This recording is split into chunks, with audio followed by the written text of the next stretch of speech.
Timely, those are trying to be timely. Call the meeting to order. And, there's a quorum. Please call roll. Okay, roll call. We'll starting with Director Alvarez. Here. Director Houston. Here. Director Williams. Here. Director Gray. Here. And President Deere. Here. So panels are all here. Very good. We'll go on to the Pledge of Allegiance. And I'm going to ask. Commissioner. Excuse me. Commissioner. I'm sorry. I'm going to ask Commissioner Cynthia Ruiz from LA Department of Water and Power to lead us to the Pledge of Allegiance. That mic over there. What else, please rise. There you go, rise. Okay. Please place your right hand over your heart and let's begin. I pledge allegiance to the flag of the United States of America, and to the republic for which it stands, one nation, under God, indivisible. With liberty. Justice for all. Thank you. Thank you all. Thank you, Commissioner. Yes. Is there any public comment?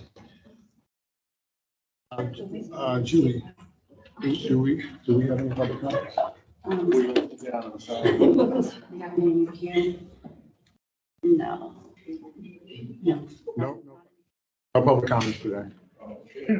Presentations? We do have presentations. And allow me to start by thanking everyone who is here with us today, both in the room and online, as we are recognizing Hispanic Heritage Month today. And we have a few presentations to help us do exactly that. And so I want to first acknowledge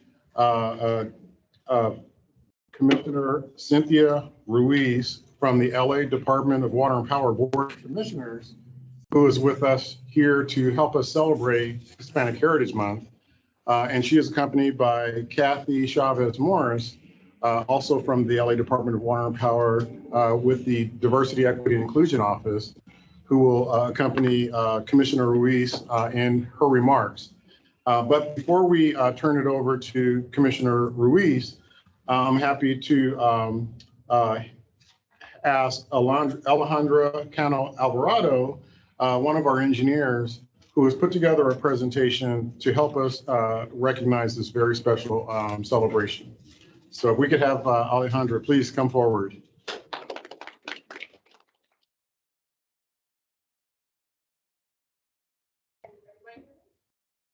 Above is the one that's on. The live mic. The one on the ceiling. Okay. Can everybody hear me? No? Speak up. Speak up. Thank you so much, Greg, and good afternoon, members of the board. I'm happy to be here presenting the Hispanic Heritage Month. So if we go to the next page, please. So the Hispanic Heritage Month is basically a nationwide celebration that is from September 15 all the way to October 15, that traditionally honors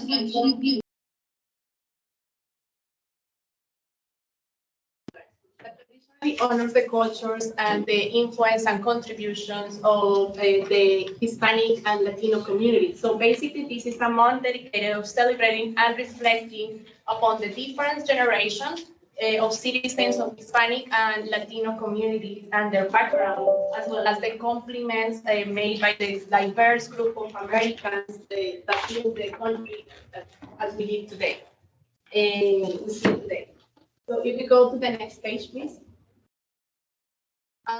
The Hispanic and Latinos have a very long history intertwined in all the Americans, particularly in the United States and furthermore in states like California, where this area, this land used to be Mexican territory, and also the proximity with Mexico make it like very intertwined. But it was until like 1968 where when the observation began as an Hispanic Heritage Week upon President Lyndon Johnson to commemorate the independence of 5 countries in Central America: Costa Rica, El Salvador, Guatemala, Nicaragua, and Honduras. They all celebrate in September 15, the independence from Spain. On September 16, Mexican independence. September 18 is Chile Independence Day, and all these countries have independence from Spain. September 21st is Belize Independence Day. Belize used to be a British colony, and their independence is from the United Kingdom. So the Hispanic Heritage Week was a celebration to include all these Independence Day from all these countries. Later, 20 years later, in 1988, the celebration was extended to a full month by President Ronald Reagan.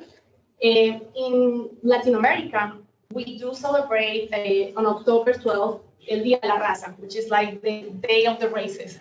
This is kind of like a celebration that integrates the indigenous and the European heritage, especially Spain, and how we celebrate the diversity of our people. So this day celebrated diversity, again, in Latin America, and that was one of the reasons that President Ronald Reagan decided to make the 30-day Hispanic Heritage Month extended to October to include this day.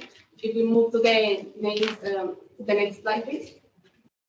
So you already have heard me talking about Hispanic and Latino.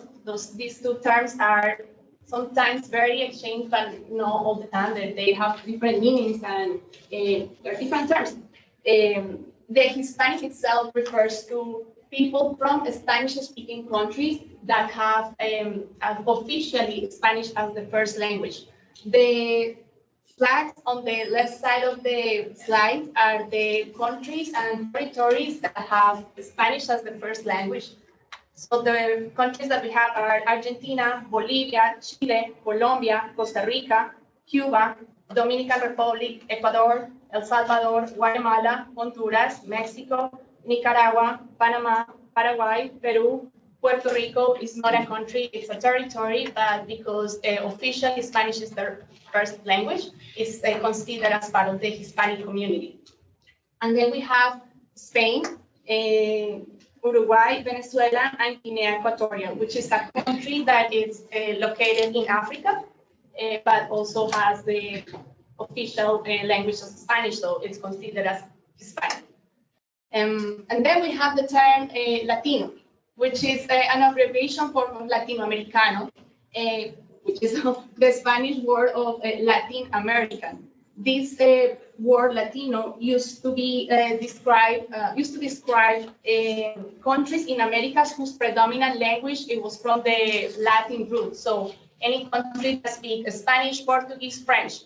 But this word Latino has evolved over time, and now currently is referring to people from this geographic area, Latin America, or the descendants of this area. On the lower side of the slide, I kind of included a graph that differentiates the difference between Hispanic and Latino countries. So you see in the middle, we have all the countries listed on the left side of the slide, except for Spain and Equatorial, Guinea Equatorial, because they are not Latinos, they are only Hispanic. But Hispanics include all these countries, and including Spain, but exclude countries like Brazil, French Guianas, and all the islands from the Caribbean, like Haiti, Guadeloupe, San Martin, and even countries like Suriname, because they don't speak Spanish.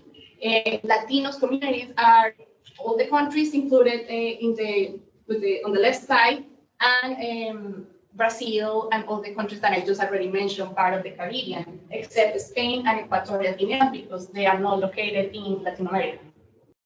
Then you may have heard the word Latinx. This is a term. I want to start first by mentioning that Spanish as a language, it's a language that is grammatically gendered. So the words Latino and the female Latina are gender specific. And in a way to, this term kind of came from a way to have a more general neutrality and without having any gender specificity. And it was kind of like a way to.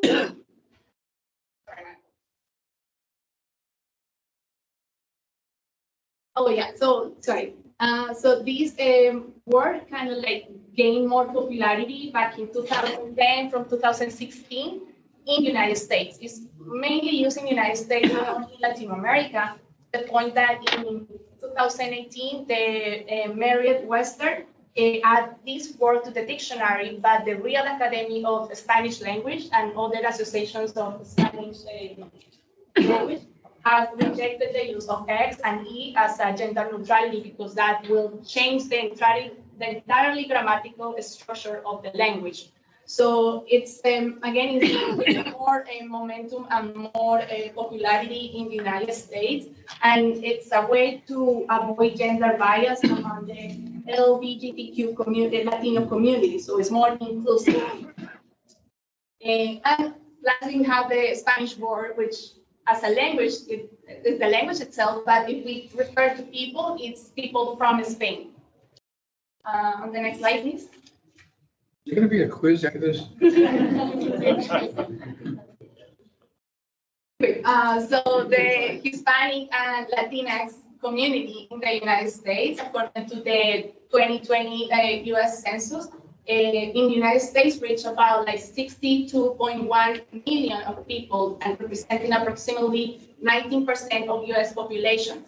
The Hispanic and Latino community is the nation's second largest ethnic group today, and it's just continuing growing. In California, according to the census, the Hispanic and Latinos were about 39.4% of the state's population, making it the largest ethnicity in the state of California. So for decades, the Hispanic and Latino communities has been a very important element in the United States.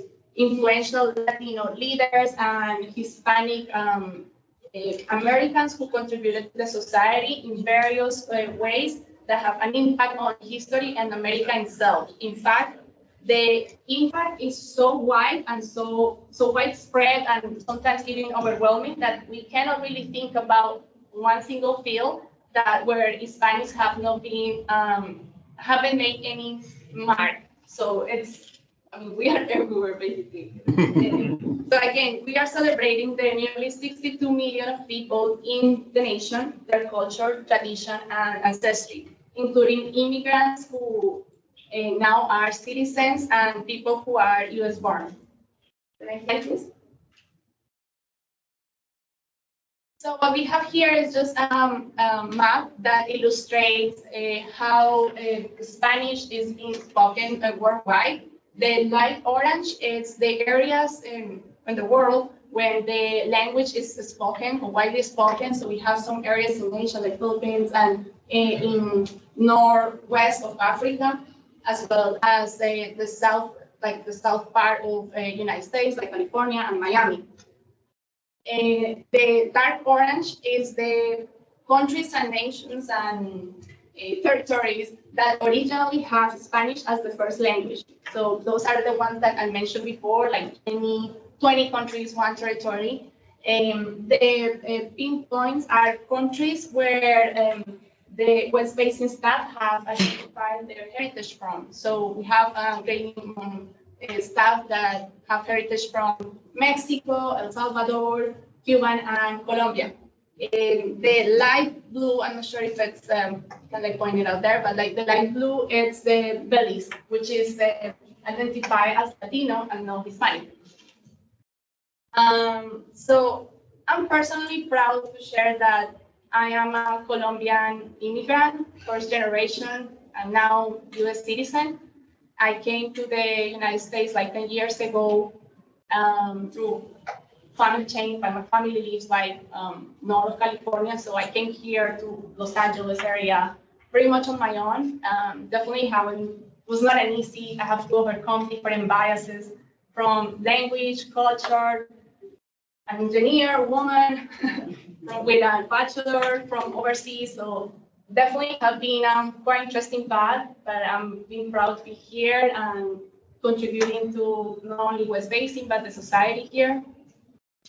And that, I mean, is pretty much my story, but it's not the story of like a lot, millions of other Latino, Hispanic immigrants that come with like the dream, like the American dream, to pursue opportunities and create a better life for their families. So specifically in West Basin, as Greg mentioned, we are celebrating the Hispanic heritage. But in West Basin staff, it's about like 35% of staff are as Latino or Hispanic. A few of us here are gathering today to join in a photo opportunity as a way to commemorate and celebrate the Hispanic and Latinx community within the West Basin space. And the next slide, please. Like you're an excellent example of a person who has come to this country and kept your heritage, but continued on. Very, very good. Thank you. So we are not only celebrating West Basin staff, but we also are celebrating the population within West Basin service area. This graph is for the US, the 2020 US Census, and pretty much represent or have the representation of all the cities within the West Basin service area, and illustrates what I want to point out here is the significant percentage of Hispanic and Latino communities that a lot of our cities have, like Lawndale, Hawthorne, Inglewood, that have pretty much about like 50% or more of the population is Latino and Hispanic. Other cities like Carson, Gardena, and Lomita are between 30% to 40% of Hispanic Latino, and this is just continually growing. We just reapportioned our districts for the board members to make the District 5, which is the Hawthorne, Lawndale, Gardena area, even more Hispanic. So perhaps in the future there would be a Hispanic representative. We're planning for that. It's growing. So as we can see here, we are a strong, growing community. As a Latino, Hispanic, I could say we are passionate, hardworking people, and we want to contribute each and every day. So with that, I'll go to the next slide. This slide. Yes. So I just want to thank Greg for his enthusiasm and his encouragement to celebrate our roots here in the district, and for the board of directors to partake on this celebration. In West Basin area, West Basin, we are planning to continue celebrating throughout this month. There has been some posts in our social media regarding the celebration. And as you can see, we have some food here. The food that we have, it's Peruvian cuisine. And throughout the week, some of the colleagues are going to be sharing some snacks in order to celebrate this beautiful beauty. And on Thursday, September 29th, a documentary screening will be presenting during lunchtime as part of this celebration. So with that, thank you so much for being part of this celebration, and I'm happy to be here also. Thank you.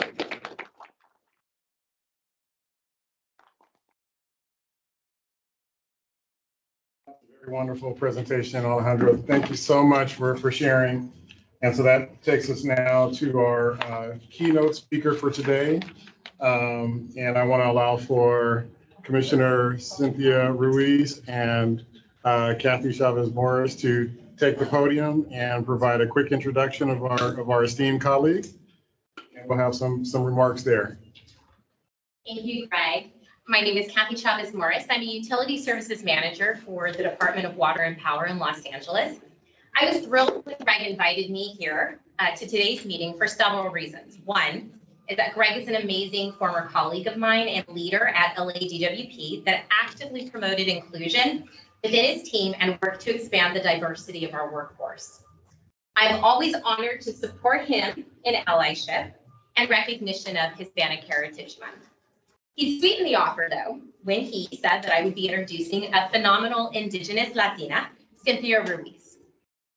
Cynthia has been a trailblazer throughout her career as an award-winning professor, best-selling author, personal development speaker, and leadership expert. Coming from a family with rich cultural heritage rooted in both Mexican and Cherokee ancestry, she enjoys a passion for life and a profound appreciation for Mother Earth.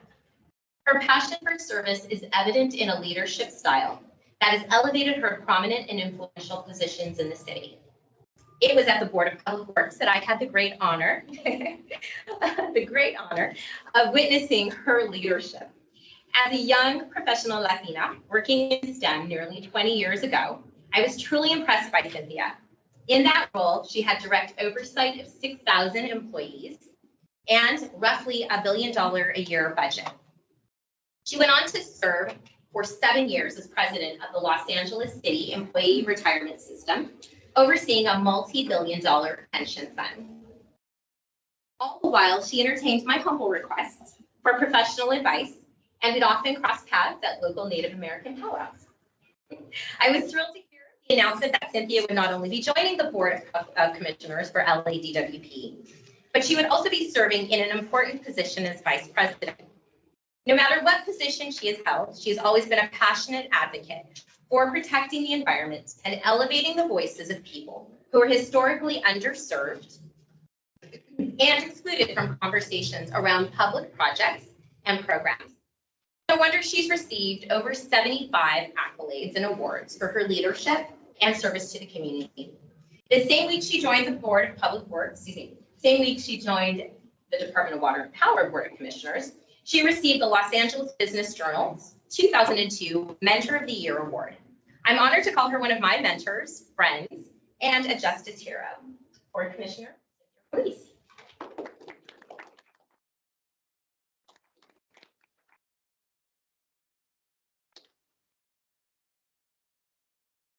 Good afternoon, honorable directors. Thank you, Kathy, for that amazing introduction.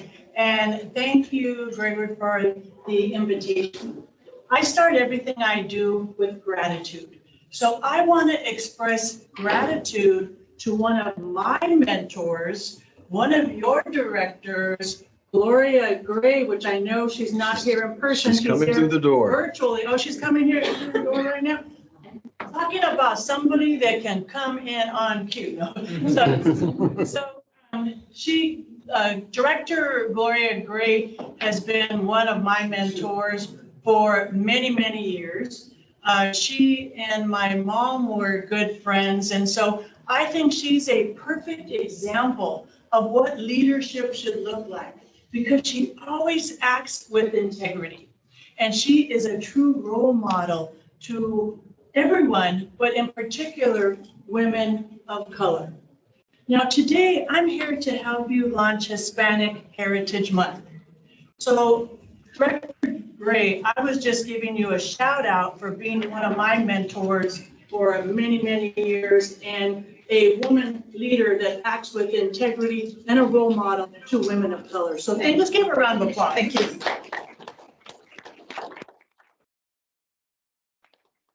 So with Hispanic Heritage Month, some of you may be asking yourself the question, why? Why are we celebrating Hispanic Heritage Month? After all, this is the United States and we're Americans. And yes, I am a proud American. I was born in the United States, as were my parents. On my dad's side, my grandparents came from Mexico 100 years ago, September 1st of 1922. And how do we know it was 1922?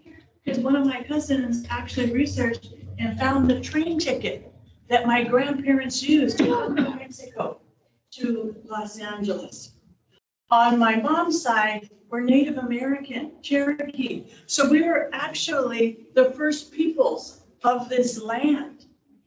And when you really think about the United States is a melting pot of different cultures. Everybody came from somewhere, except the Native Americans who were here first. Everybody is an immigrant that came from somewhere, whether it be Germany or Mexico or Italy or wherever it was. But that's why it's important to celebrate our diversity, because at the end of the day, we're all the same. We're proud Americans. Now, let me go back to why. Now, why should it matter to West Basin? Well, first of all, it was Alejandra laid out in her map. They're your customers. Latinos are your customers. Now, I use the term Latino and Hispanic interchangeably. I'm the first one to admit we can't reach an agreement on what to call ourselves. It's also Latinx and Chicano and all these different things, but it's because Alejandro showed you we come from many different places, many different countries, but we all have the same similar culture and pride. And in the United States, as she pointed out, we're almost 20% of the population. In the city of Los Angeles, now I know we're in the county, not the city right now, but in the city of Los Angeles, we're almost 50% of the population. So by celebrating Hispanic Heritage Month, you are showing cultural sensitivity to the people that you serve. And that's important. That's so important. So it doesn't matter where you came from, we want to celebrate everyone. The second reason it should be important to you is money. Everybody's like, well, I don't get the connection. What's the connection with the money? The Hispanic buying power in the United States right now is $2.5 trillion. And that's a T, trillion dollars. $2.5 trillion Hispanic buying power in the US. So people are starting to pay attention, whether it be the advertisers or the retailers. They're understanding that we're an economic engine in this country. And that's so important. Now, we're not going anywhere. Forbes did an article for Hispanic Heritage Month around our demographics. And if you look at Hispanics, Latinos in the United States, we're actually a younger population. Not me personally, I've been around for a while. But when you look at our population, we make up 1/4, a quarter of the Gen Z and millennials. Now, some of you may need to be reminded who those populations are. So Generation Z, Gen Z is 15 to 25. Millennials are 26 to 40. So that's a big chunk of the population. 15 to 40, we make up 1/4 of that population. So we're here to stay. We're not going anywhere. So by celebrating our individual heritage, it's so important because we're first and foremost Americans and we're proud of that. But it's also all of us. It's important to celebrate where we come from, celebrate our ancestors. On my native side, we're taught to, when leaders are making decisions, to remember 7 generations in the past, which are our ancestors, and 7 generations in the future. You know, West Basin, you know how important water is. Water is life. Everybody, people, plants, animals, all depend on water. So by you celebrating and having cultural sensitivity, not only are you managing water in a responsible way, you're managing by celebrating Hispanic Heritage Month in a cultural sensitive way. So I know you guys have a lot of business to take care of, but I just want to say it's an honor and privilege to be here today. And thank you so much for listening. I truly appreciate it. And love to you, Director Gloria Gray.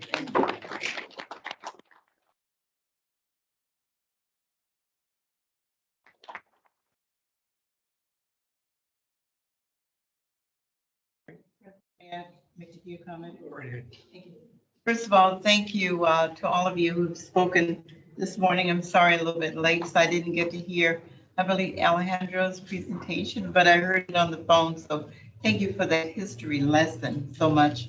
And I hope I didn't miss anyone else.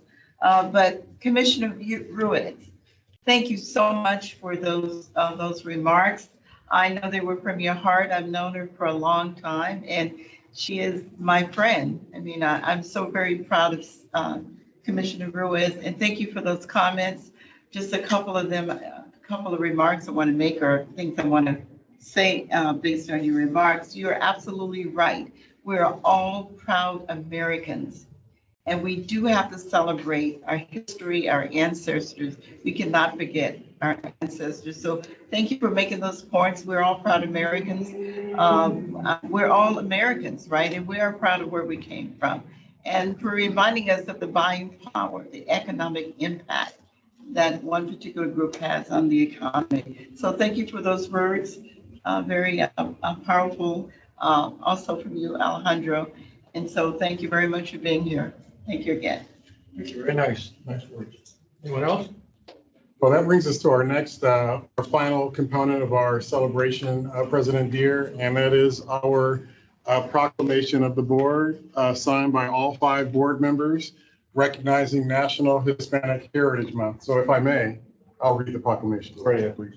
Okay, West Basin Municipal Water District Proclamation, National Hispanic Heritage Month, September 26, 2022.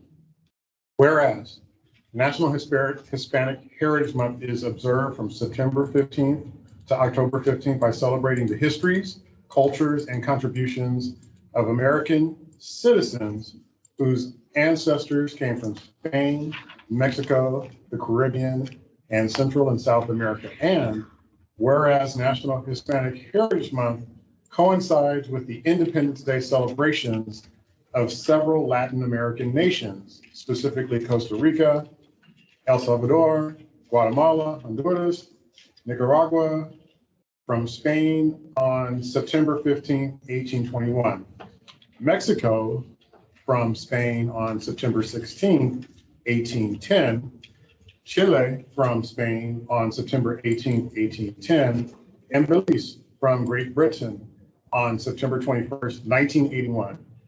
And whereas National Hispanic Heritage Month was first introduced in 1968 as a means to recognize the significant contributions of the Hispanic and Latin communities and the growing acknowledgement of the multicultural identity shaping the United States.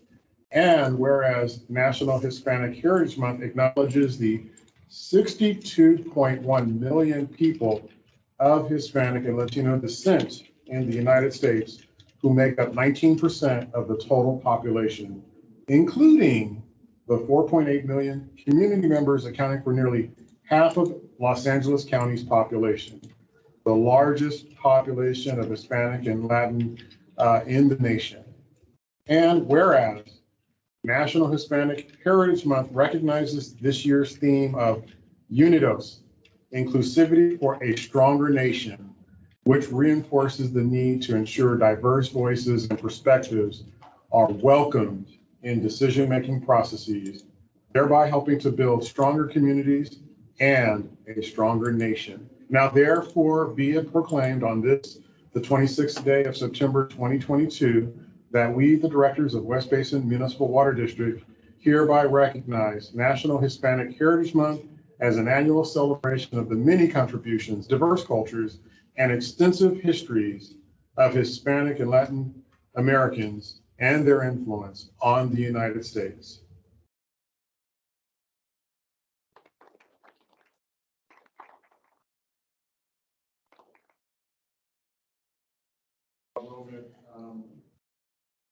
Glad to have been a part of this small part of what the Diversity, Equity, and Inclusion Committee have put together under the leadership of Michelle Green. Thank you so much, Alejandra, for your wonderful presentation.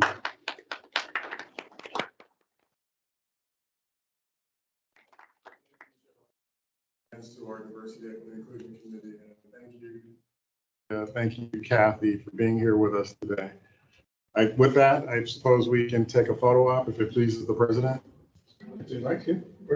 How about right here in front? Sure, we like photos. Okay, so I will hand it over to Michael and to Amy to orchestrate the photo opportunities. Please do so. Where do you want us? Are you sitting back there? Yeah. Over here? I want to stay in the chair. Okay, yeah, we'll be doing it over by the West Basin logo. Yes. I need to move this chair. Thank you very much. Well, also extend to any staff that want to take a picture, please come up and we can all join if you'd like. Okay. You orchestrate. I would say absolutely. Right, yeah, we do it again. Get as close to the wall as possible.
they get a motion. All right, let's go back to our regular meeting and let me mention the council, our council member,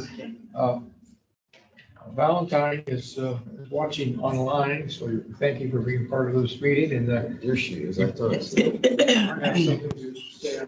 Thank you. You're welcome. We're now on page 2 of the agenda. We only have 4 pages to go. That's item too late to be agendized. Are there any items? Number 6. I don't believe we have any items that are too late to be agendized, so that'll take us to our consent calendar. We have an extensive consent calendar. Is there any item that the members of the board want to pull for individual action? President Deere, I would like to pull item 7F. F, And I would also like to register that I will be voting no on items 7D and E. D and E? Okay. Clerk Alvarez, we will register you as a no vote on D and E. All right, is any other member of the board want to make a motion on the consent calendar? Motion to move the balance of the consent calendar except items D and E. So move. Is there a second? Second, Gray, any other discussion? We'll mention the no vote on, which one was that? 7D and E. D? And E. D and E, okay. Yeah. And please call the roll on the balance of the consent calendar. Roll call, Director Alvarez, Yes. Director Deere, Yes. Director Williams, Yes. Director Gray, Yes. and we don't have Director Houston in the room at the moment. All right, So motion carries. how far do we get of the whole consent calendar all the way to, In the end.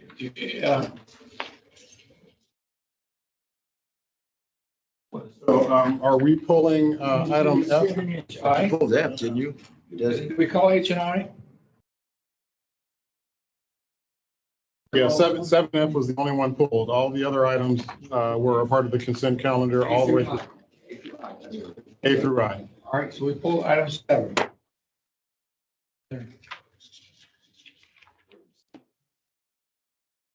Okay, so item 7, would you like to have a presentation from staff? Brief, you still want to record a no vote. Does anyone else want to record a no vote on this I matter? just said no. We've already done that. Oh, we voted yes on the rest of it. Yeah. Okay, that's all taken care of. The minutes. Now on item 8, action calendar. President Deere, I think the item 7F was pulled for discussion before we take a vote on that matter. I think we just pulled to record the no vote of Director Alvarez. No, the no vote for Director Alvarez were on 2 items. That was item 7D and 7E. You're right, stop. I want to move this meeting along today, okay? So let's move it along. Okay, so 7F. Give us a discussion of item F. We will give you a discussion of item F, and if I could ask our Executive Manager of Finance to provide the board with a very quick briefing to queue up the conversation. This is regarding our waiver of the interest rate requirement for a particular 2 banks. Yes, thank you. So the item before you today has to do with 2 banks that participate in our small and community bank program. Per the policy, we are required to meet a number of requirements with them. One of them is the interest rate requirement. However, the 2 participating banks here are unable to meet the interest rate requirement as stipulated by our policy, which is to be the Fed funds rate plus 10%. With the recent rise in interest rates, as you know, the Fed funds have met several times this year. I believe they've increased it 5 times, and now they're somewhere in the market of around 3%. Again, these banks who do participate in the program are unable to do so because they move at a little bit slower pace than the federal FOMC. As such, we are bringing that to the board for their consideration to consider waiving the interest rate requirement that's here. In our discussion at the committee meeting last week, we discussed about what is the reason behind perhaps considering the waiver of those interest rate requirements. We talked about what is the stated purpose of this program. While it is important for us to meet safety, liquidity, and yield for the district, the yield portion here is one in which Again, that these two participating banks who have been in the program for quite a while are unable to do so. And so we wanted to say, what is the purpose? Again, we wanted to reach out to those communities to show that we can invest in them, and they would invest into our community through loans and other ways to participate. And as such, we are asking that the board consider waiving that requirement, and that they would negotiate a rate with the deputy treasurer, and that we would bring that information back to you the following committee meeting, board meeting next month. And with that, I can go and read the recommendation. Okay. If they would move to the next page, because I don't have my slide here. That the board directors waive the interest rate requirement for the City First / Broadway Federal Bank and Manufacturers Bank, and direct the deputy treasurer to negotiate reasonable terms and report back at the next Finance and Administration Committee. And with that, I'd be happy to answer any questions. Alvarez, do you have a question? I do. Have we ever waived the interest rate requirement in the past?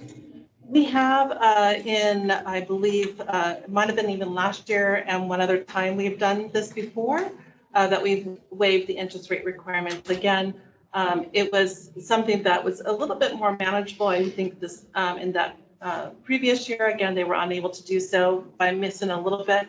But now we're seeing that the rates are much just more dispersed, if you will, between what they could offer us, which is, around the 1% mark versus around the 3% would be the Fed funds rate. So, but we have waived it in the past.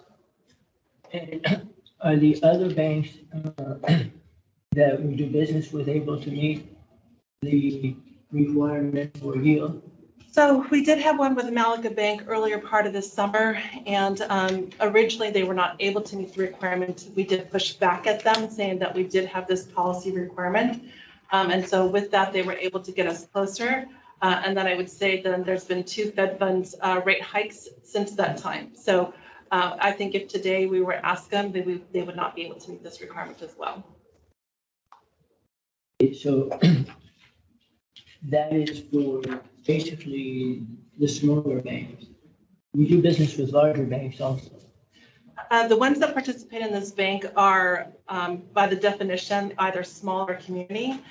So the definition of small is, there is a definition within our policy that does that. It does allow for other considerations there, because we're realizing some of the smaller banks are being bought up by other banks. And so they're starting to not be so small anymore.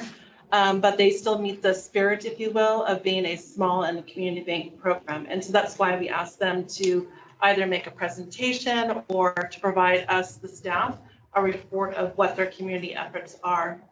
And so we are have, I think, 4 participating banks. We have City First, Broadway Federal. It's been Broadway Federal for a very long time, so if I slip, they just recently changed their name to City First. We have Malaga Bank, we have Manufacturers Bank, and the 4th one is, but there's one more. but that we have 4 participating in the bank. That it doesn't relate to our general operating. These are where we're just investing funds, usually through a certificate of deposit that we are investing with them. And so those are the banks that would participate in the program currently. If we were not to invest with these banks as they can't meet the yield requirements, where would the money go? So again, we would have anticipated, earning, let's say, instead of earning 3%, 1% again, but most, I would say the investment with the Manufacturers Bank, it's a $250,000 CD, so it's probably negligible, if any, on our financials. Second, with Broadway Federal / City First, currently we have an investment of about $750,000. We've been at about $1 million with them, and so it would be a slightly more, but again, very negligible onto our bottom line. Just to clarify, so those 2 banks do meet the yield requirement? No, these are the 2 banks that don't meet the yield requirement. And again, where you said, where would it come from? I mean, it would just mean instead of, let's say, earning $100, we would earn, a fraction of that. Again, it doesn't provide, it's not something that we are spending, it's something that we're earning, and we'd be earning something less than what we would get from, by having them meet that interest rate requirement. But if you did not invest with those, I see the point. where would you put the money? Then we would put it most likely back into our investment portfolio. So we would then consider it either, depending upon our needs, either within our local government investment pools, either with LAIF or California class, or if we don't need the funds anytime soon, then we can then consider putting it out into the market. So with our treasuries, with our commercial paper, with our corporate notes, if you will. So it would just be invested in a different way.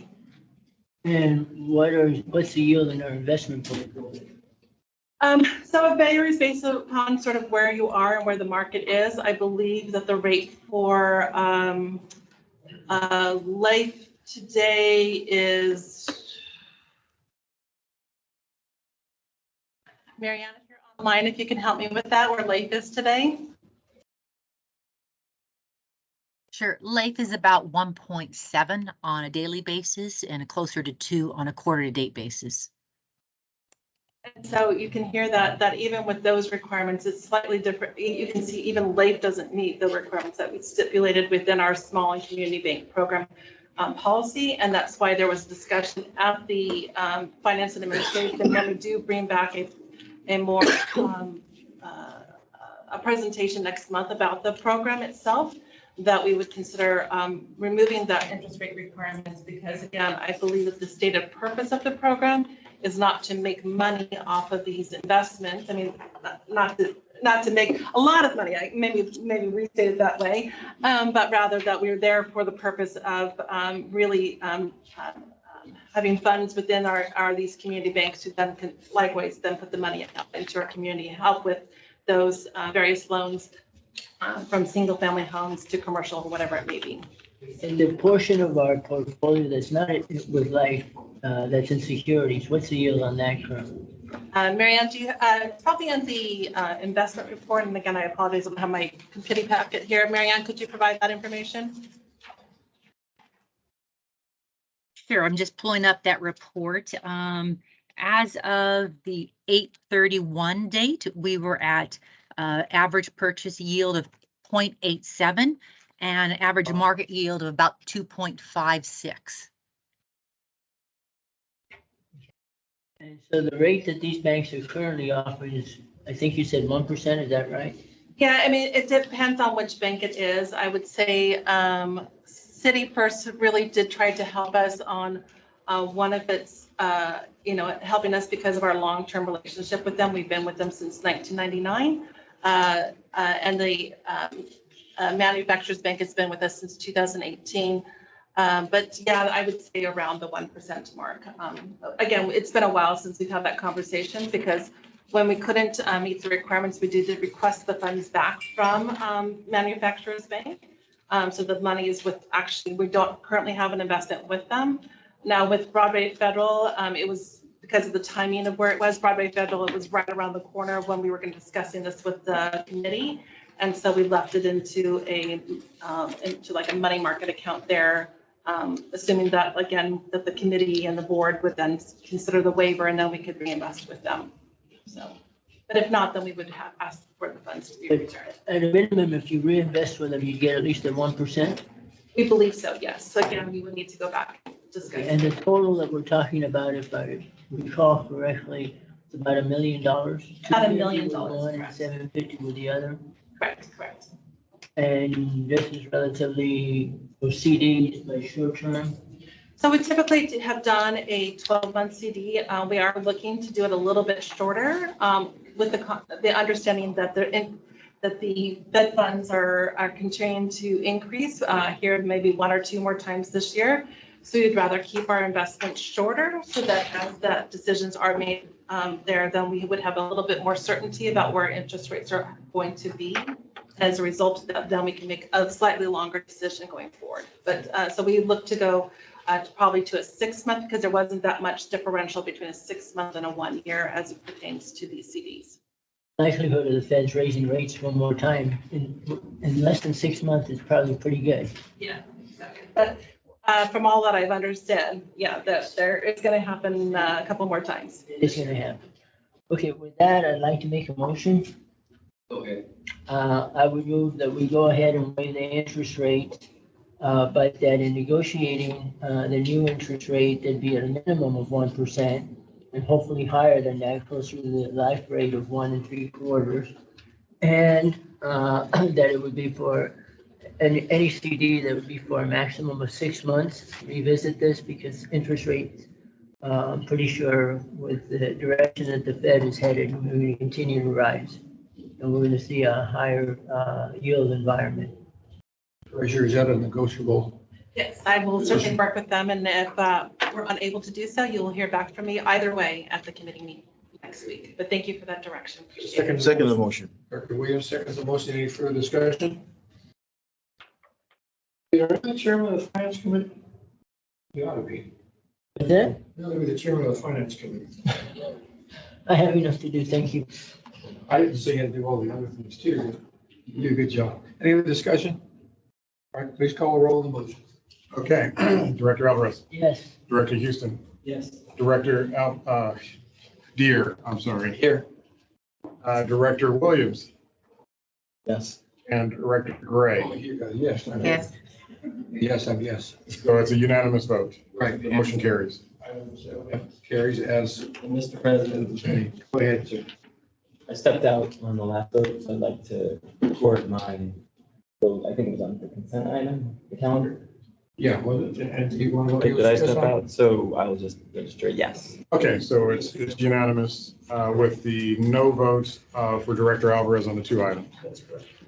Okay, Back to the agenda, okay, and if to the action calendar.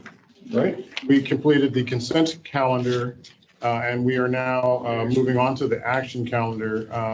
But if I may just make a very quick acknowledgement of a recent staff accomplishment, if it would please the, Go ahead. I just want to acknowledge two of my staff who recently completed their master's in public administration at USC. Very impressive. That would be Desiree Quintero, who is Desiree still here? Yes. No? Is she not here anymore? She stepped out. Oh. And also Cassandra Magdaleno Scott, also both completed their master's degrees in public administration at USC this past spring. I learned of it this morning and thought it was remarkable and thought it would be cool to share that with you. Very Nice. nice. Congratulations.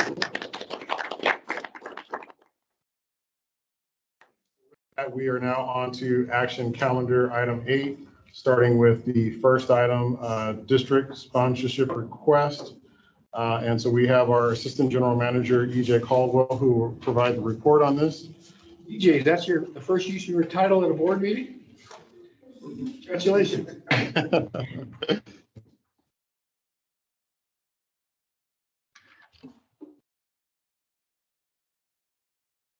Hey, Greg, just to confirm, you're asking for 8A. This is item 8A, yes, the district sponsorship regarding the California's Watershed Healing, Oh, yes. which came to us from our sister agency, Water Replenishment District, Director Rod Catherman. Yes, thank you very much, Greg. This item was actually brought to West Basin, as Greg just mentioned, by Director Catherman. This is an item that the Water Replenishment District of Southern California is sponsoring. Is to be held on October 15th of 2022. And at this time, Director Catherman has expressed his interest in having West Basin join them. Obviously, West Basin's logo would be included in the materials as far as promoting the item. And he did request an amount of $5,000 for the sponsorship. It is worth noting that West Basin staff did coordinate with Director Catherman in relation to this item. He was planning to be there at the Public Information and Education Committee, I think, was when we were going to originally discuss this. And of course, that meeting was canceled due to a lack of quorum. So I know that he's not here today. I don't believe he is online, but he did have intention of being there for that meeting to just kind of highlight this. This item, as noted in the board material, something that West Basin has been involved with for several years. The writer, producer, and director of these films has been a partner of West Basin's for a number of years.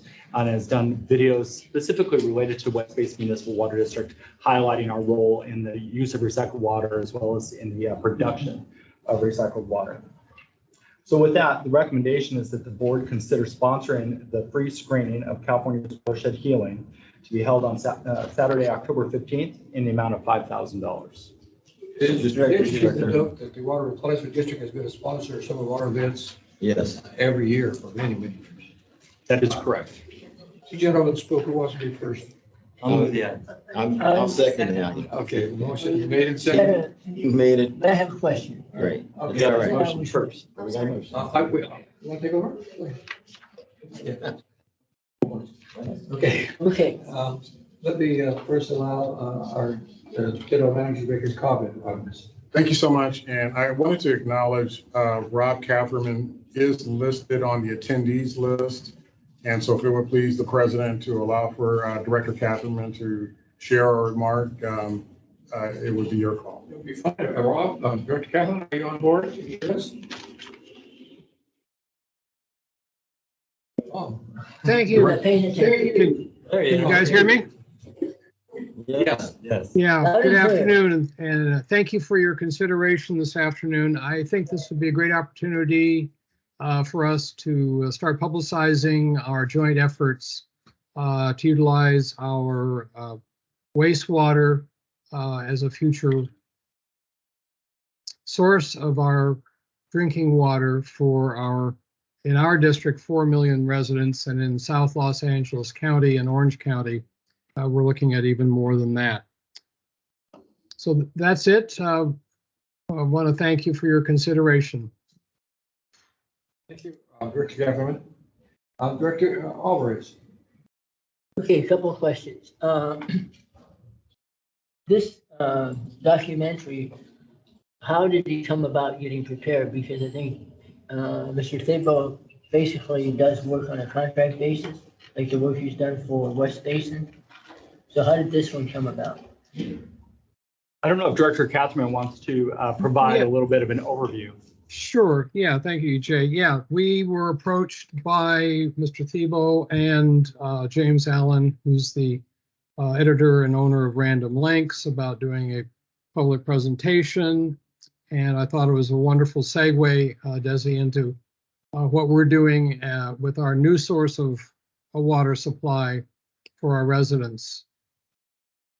And in fact, we just learned this morning that Fox News is doing a special program on wildfires tomorrow evening at 7 p.m. So it is certainly topical. But no, we have not paid for any part of the film. Right, so did WRD have any input in it, or people came to you after the fact and said, hey, I've developed this documentary and would you guys help support it? Yeah, it was after the fact. After the fact. Yes. Have you had an opportunity to see it? Yes, I have. So what do you think of it? I'm impressed by it. It's something that may not directly relate to what we're looking at here in our particular basin, but we're certainly adjacent to this climate change impact on our forests in the area. In fact, we just had a fire up in Big Bear and a fire in Hemet recently here. But I think it's a way to start introducing our program for reclaimed water in the South Bay. Now, you guys will also have a seat at a small table that we'll be providing a little briefing along with Metropolitan, LADWP, and perhaps County Sanitation, talking about our master plan and our efforts in our basin. That we'll have a talk after the presentation of the movie. Okay, and so you just referred to that, having a table, et cetera. Where's the movie going to get presented? We'll be up on stage. No, but where, when? What's after the the, venue for? yeah, it would be after the presentation of the film. And this will be at the Warner Grand Theater Oh, okay, I see. On October 15th. Never. on the 15th. Sorry. Yes. Right. Okay. Um,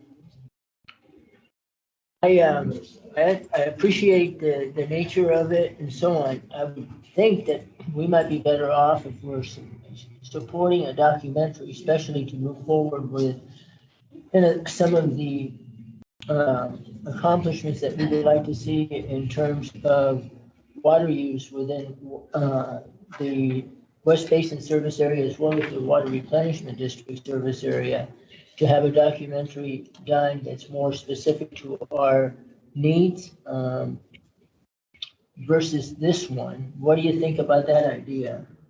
Well, actually, it's funny you should mention that, Desi, because we're going to do a 5-6 minute short video talking about our joint efforts for recycling, and that's going to be shown after the movie and before the panel discussion. So we're doing exactly that. So when you say we were going to do, WRD was going to do it? We're producing it. We're doing it as part of our 60th anniversary of recycled water with the county sanitation district. Well, why don't you consider a friendly suggestion to invite the West Basin Municipal Water District to participate with you in LA County Sand? You guys celebrating your 60th anniversary, we celebrating our 75th anniversary, to jointly prepare such a little video. I believe you guys have been invited to participate, but that's not part of my to-do list. Have we been invited, Mr. Gentleman? Yeah, well, let me say in the context of this particular opportunity to sponsor, Director Catherine did indicate to me that we can be included in the 5 to 7 minute video segment, along with our logo being included on that particular segment as well. So yes. That's kind of a yes and no. Have we been invited to help in the writing of the video and the producing of the video? I don't know what the video is. I'm not aware of that invitation. So my suggestion, and maybe you can follow up on this, is that is the video developed, Ron, already? No. You're in the process of doing it. We're in process, yes.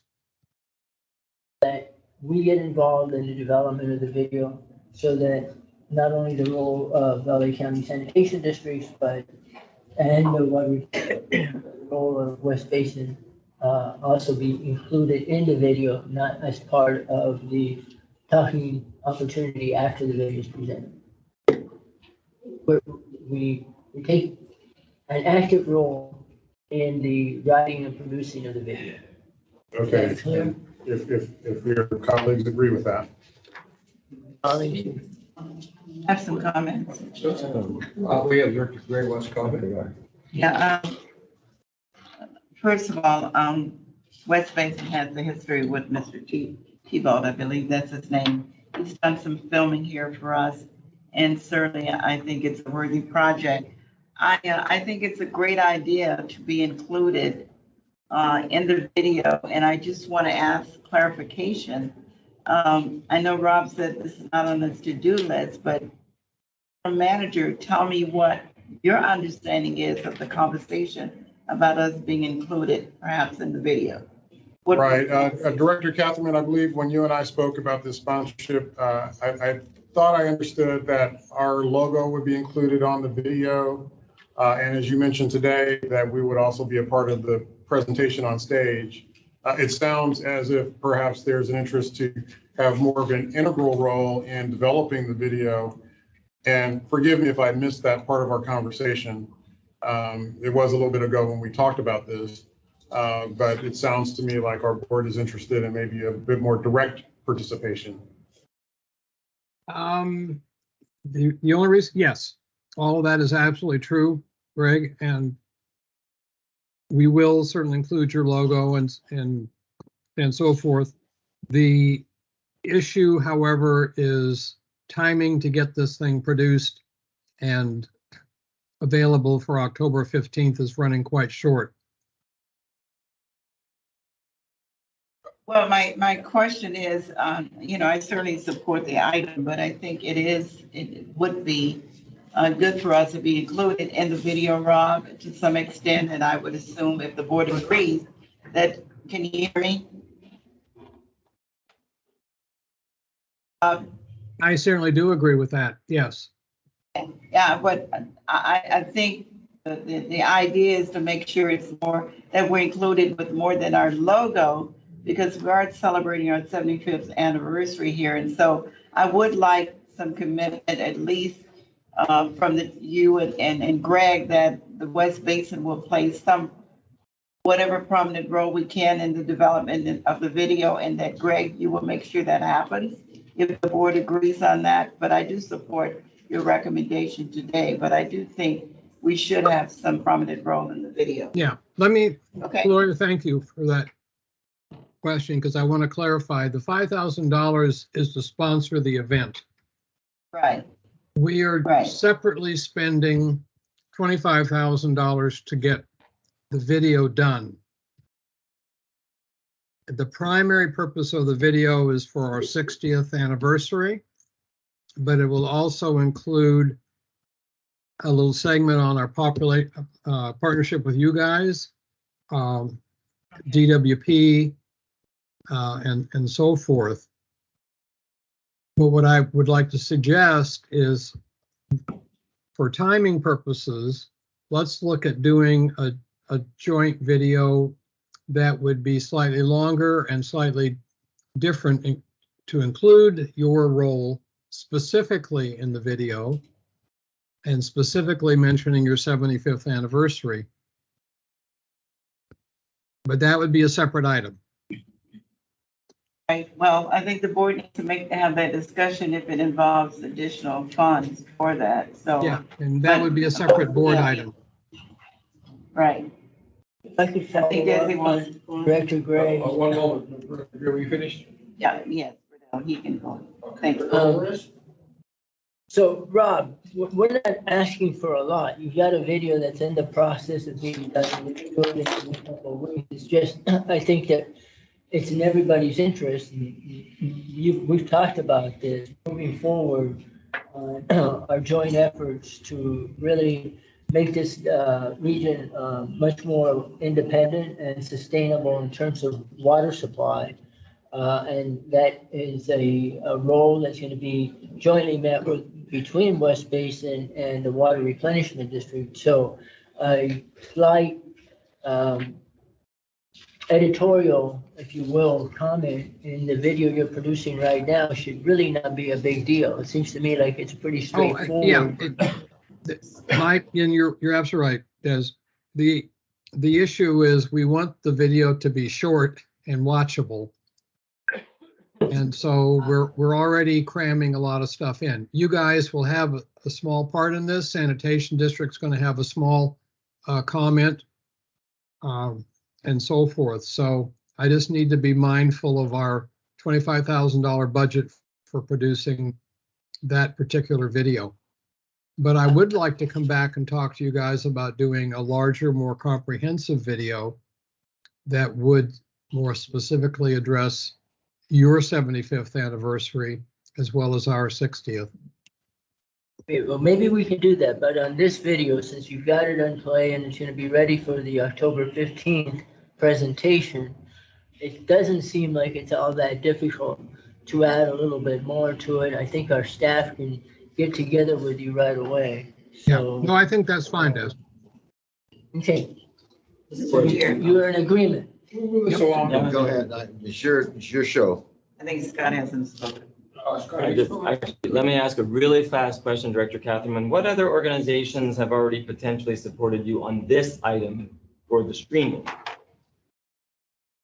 We've got Metropolitan Water District in already, ourselves, and I think we're working on Sanitation District. Okay, well, I support the item. I would like to get ready to move the question, but if other directors want to I just have comment. one other comment. Thank you. Commissioner Gray?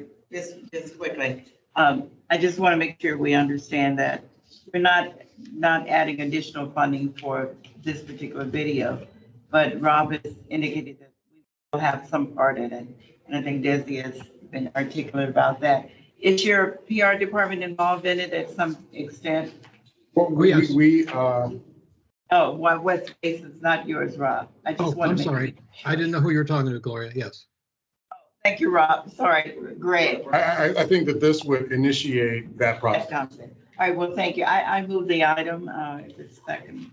Second? I think it's Moved by, Did you move it? Yes. Earlier, yes. Director Houston moved it. Director Gray, second. Thank you. Director Gray, second. Yeah. Any other discussion? Please call the roll on the item. Director Alvarez, Yes. Director Houston, Yes.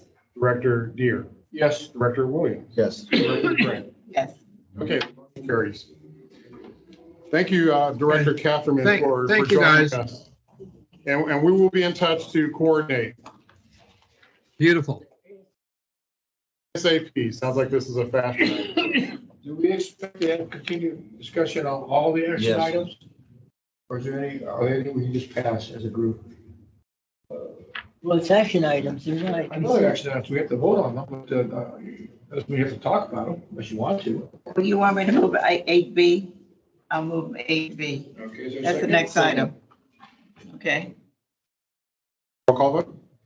Or do you want to add more to the, do you want to do like a, No, I wanted to, but they didn't want to. So let's call the roll on 8B. okay, 8B, Director Alvarez, Yes. Director Houston, Yes. Director Deere, Yes. Director Williams, Yes. Director Gray.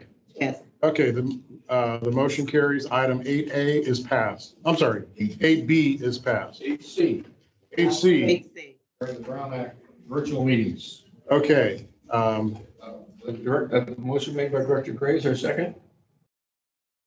Second the motion. Anyone want to know what this does? Yes.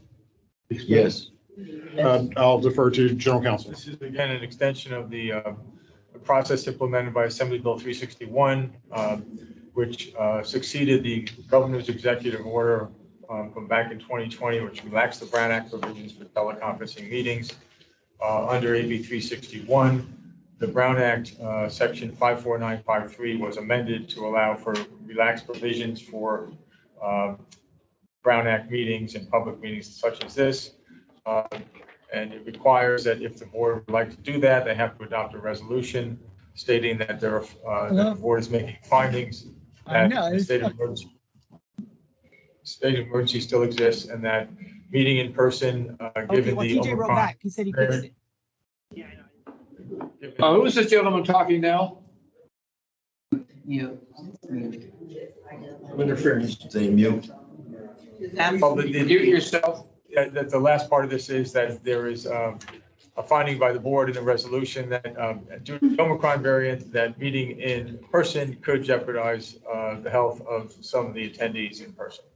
So it's a resolution I think you passed for the past several months, and this is another because it requires it be addressed and revisited every month. All right, any other discussion? Question. Director Williams. Okay, now this is just a month to month. Yes. So each month we have to take this action. That's correct. Okay, so if we pass it today, it counts for next month. Is that right? Moving forward. So, President, I'm done. Okay, Desi? I think we've addressed this now for multiple months.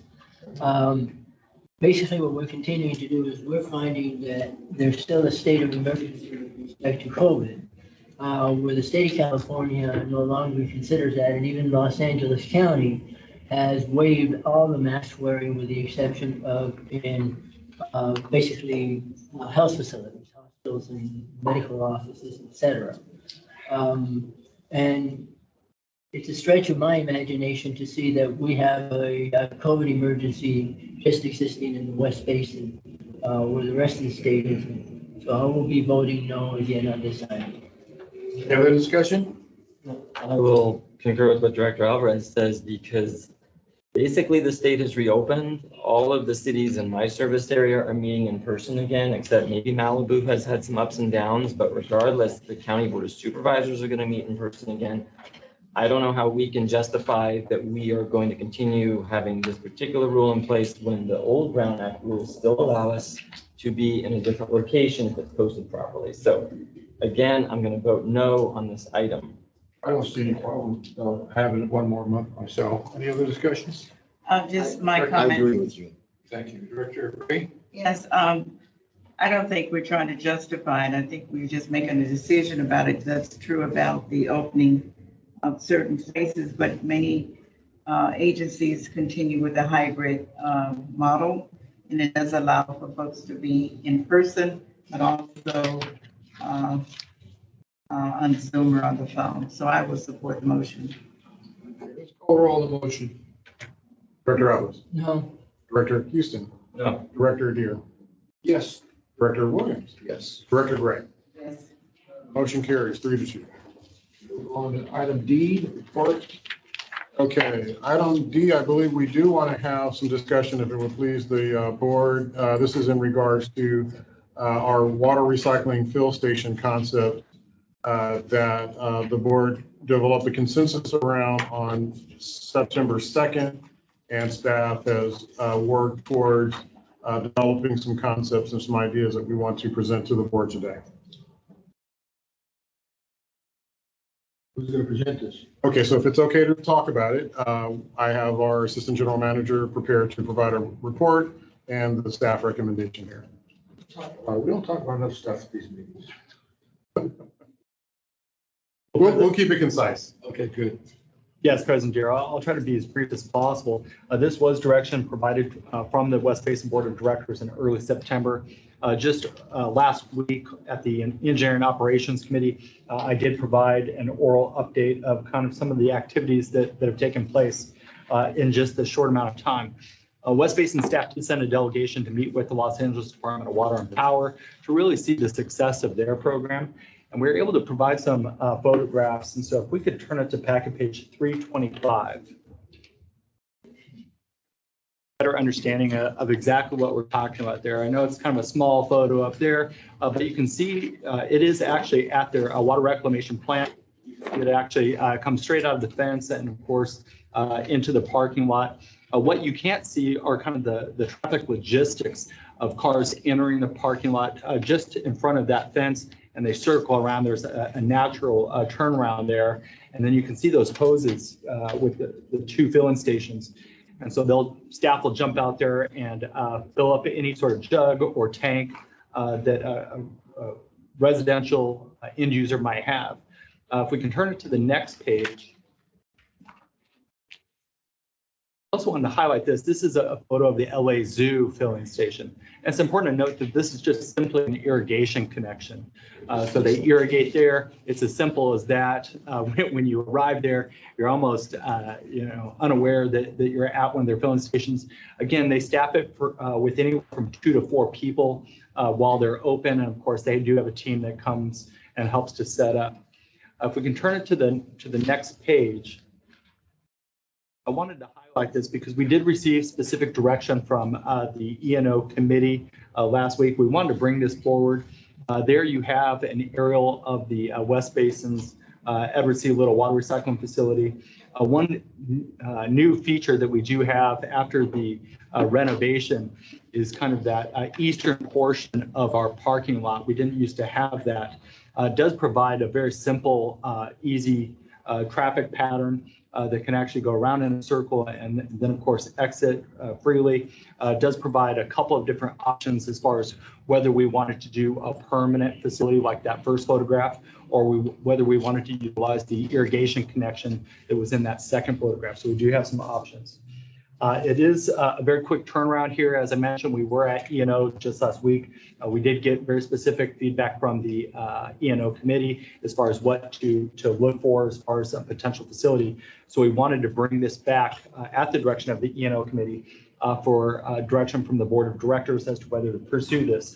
I wanted to note very specifically that there is an error in the board memo.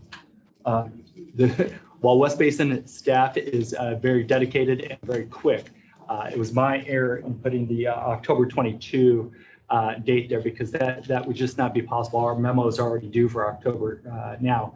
So staff would be committed to bringing that back in November of 2022 with a feasibility study as far as where we could potentially pursue these locations. The siting for one facility at the Edward C. Little facilities I just mentioned, the stakeholder and retailer coordination. This is something that was a little bit overlooked when I provided that oral presentation. It's important to note that LADWP is very unique from West Basin because they are in fact a retailer. In this case, West Basin as a wholesaler will need to partner with our retail agencies as we don't really have the ability to sell water, if you will, directly to the customer. We want to make sure that we coordinate with them and that we're all on the same page as far as how we're going to implement this. There are also some environmental issues specifically related to CEQA and of course our engineering permit through the Regional Water Quality Control Board and also the State Water Resources Control Board. And then, of course, as we mentioned, the Department of Public Health. And I do want to stress this. I think at the E&O committee, we did have LADWP staff join us for that meeting. So they had an opportunity to kind of hear the conversation and put the potential partnership for working with them. And I wanted to highlight that because LADWP has been extremely welcoming to us in relation to this project. And they are actually sharing all of their permitting information. So we believe that will help expedite this process. 6, we would include some rough designs. 7, a plan or strategy to go out to bid. 8, what would construction possibly entail? And then, of course, the operation of a facility. And again, LADWP has a great deal of field staff that are accustomed to working outside and really helping individual customers. I mentioned they have anywhere from 2 to 4 staff members working on site when they are open. And so West Basin would have to design a strategy to, if we're going to have one of these filling stations, how we would staff that. So I want to bring that to your attention. We do have a recommendation that the board of directors authorize the general manager to utilize the necessary resources to develop a conceptual action plan for 1 or more recycled water filling stations. And again, I would promise to bring back this overview to the November 2022 Engineering Operations Committee. And let me add by saying that the intention is to move forward with permit modifications, whatever the Division of Drinking Water would require, Regional Board would require, LA County Public Health would require, while we're working on developing the scope of the implementation at Etsy Little. And I also want to add to my Assistant General Manager's report that LA Department of Water and Power also has offered to partner with us at the installation at Etsy Little, funding and perhaps even some staff and resources to help operate the filling station. That's verbal and no commitments. We don't have anything in writing, but that is the kind of indication that has been communicated from DWP.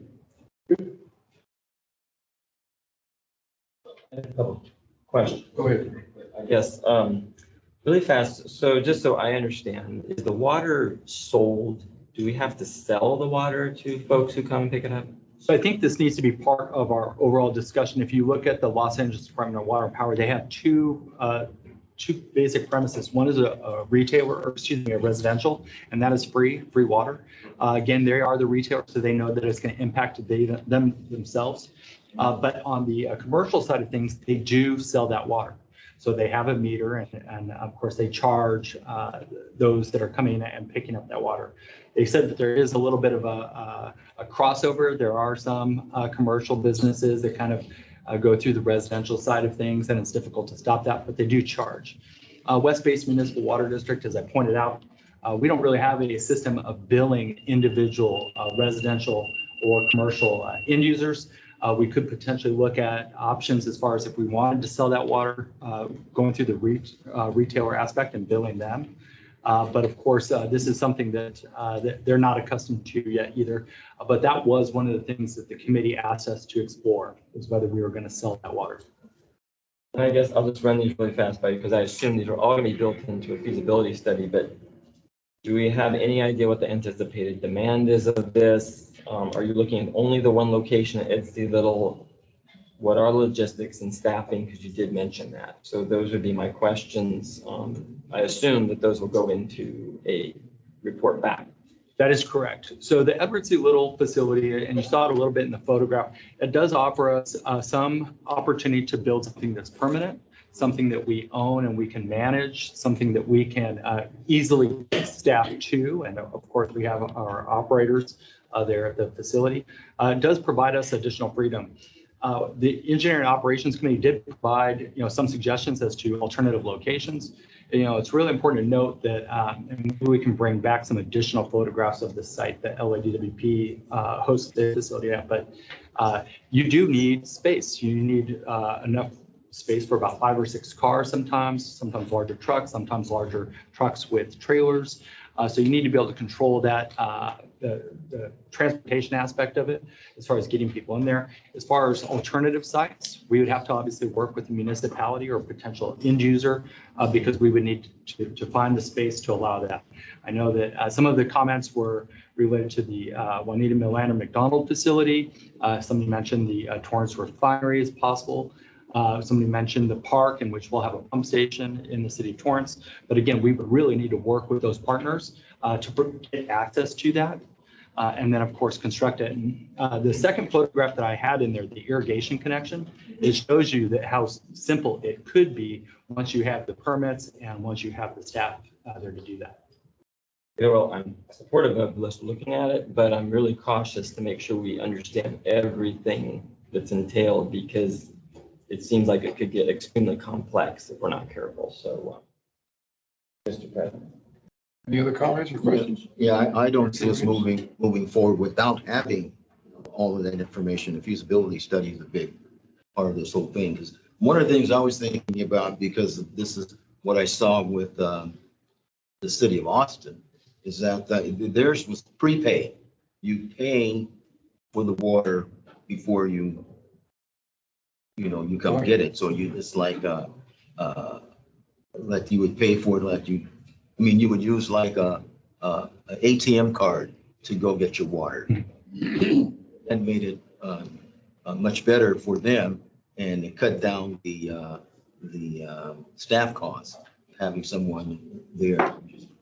Go put your card into the deal and get your water. Only the card holders could get the water. Right. So that's something you to consider. So, and I know we're going to look at all of this stuff during the feasibility study, because we're going to look at all of the feasibilities, right?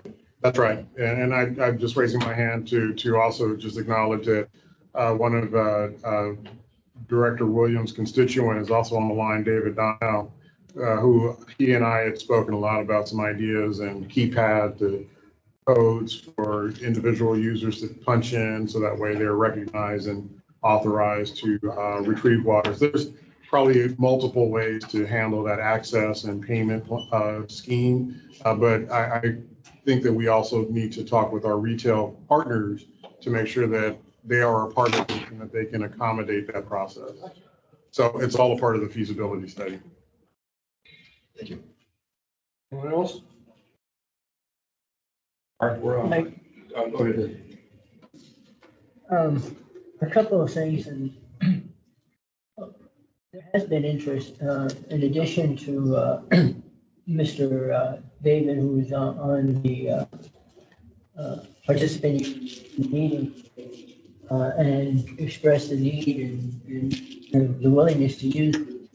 I know from at least a couple of other homeowners associations that if this were available, their landscape contractors would avail themselves of this and bring in recycled water for landscaping. And we're talking about larger apartment complexes and larger homeowners associations that use quite a bit of water and have extensive landscaping on their premises. So I think that there is an urgency to this, and I would like to see it proceed sooner rather than later. Las Virgenes, recognizing the need to supplement the use of imported water with recycled water, developed and implemented a plan relatively quickly. And I would like us to see us more in that direction. With regard to the permitting, I think that we need to probably proceed independently. I wouldn't proceed with a DWP. So I would like us to just move forward with doing the Title 22 study, getting that submitted to DDW so that the regional board permit can be amended. That process will take 2 to 3 months if we can initiate it right away. And while that's going on, I think that then the feasibility study in terms of the design and how we do this can be flushed out, as well as coordinating with the local water purveyors. With respect to the price or charging for the water, I think that we should price the water, especially for the commercial entities that are going to be coming and purchasing the water to recover the full cost of producing recycled water. And for the residential customers, I would support something along the lines of about a 6-month trial period where it would be available to residential customers free of charge. But at some point, we should also charge them for the full cost of that water.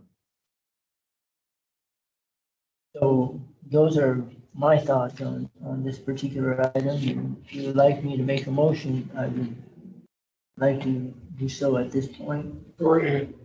I would move that we move forward with developing a recycled water filling station program, and that we immediately initiate the Title 22 study that's necessary for amending the permit in order to implement this, and then continue the feasibility study to develop the on-site facilities at not just at Sea Little, but at the other 3 locations that were discussed at the committee meeting at the 2 regional plants, as well as at the new pump station in the city of Florence, closer to users in the peninsula.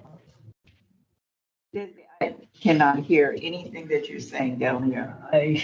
Nothing. Please summarize. And you're making a motion. So I made, the motion I made, I'll summarize, is that we move forward with developing a recycled water filling station program. And in the process of doing that, that we immediately initiate the Title 22 study that needs to be submitted to DDW for, and then forwarded to the regional board for amending our permit. And that we look at not just the Ed C. Little facility, but also the ones that were discussed at the E&O committee meeting, including the new pump station in the city of Torrance, which would be closer to the users in the peninsula. I'd second that. Any other discussion? Just a question. How do, based on Desi's comments and motion, how does that fit into your perspective, Greg? Well, I think it's a great opportunity for us to promote the value of recycled water. I understand from LA Department of Water and Power, having recently implemented their new component. They've been doing a water recycling fill station for the better part of a decade. But this new component allowing residential customers to access that water has really raised the bar in terms of awareness of this critical drought and the need to conserve. And so I think we could get similar benefit by doing so here. The question is feasibility, and we just have to measure twice, cut once, and not make any mistakes, to Director Houston's point. Thank you. So is there, the motion's been made, right? Yes. So let's call for question. Okay, so roll call. Director Alvarez. Yes. Director Houston. Yes. Director Deere. Yes. Director Williams. Yes. Director Gray. Yes. Okay, the motion carries. Direction has been given. Thank you so much.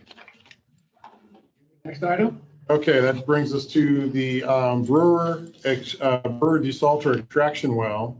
And we have our Assistant General Manager prepared to give the report out here. If you would like to expedite this one, it would be to empower the General Manager to continue the negotiations over the amendment to the agreement under certain terms and to execute that amendment so that we can save time overall and get the purchase and sale done and the repair of the well done.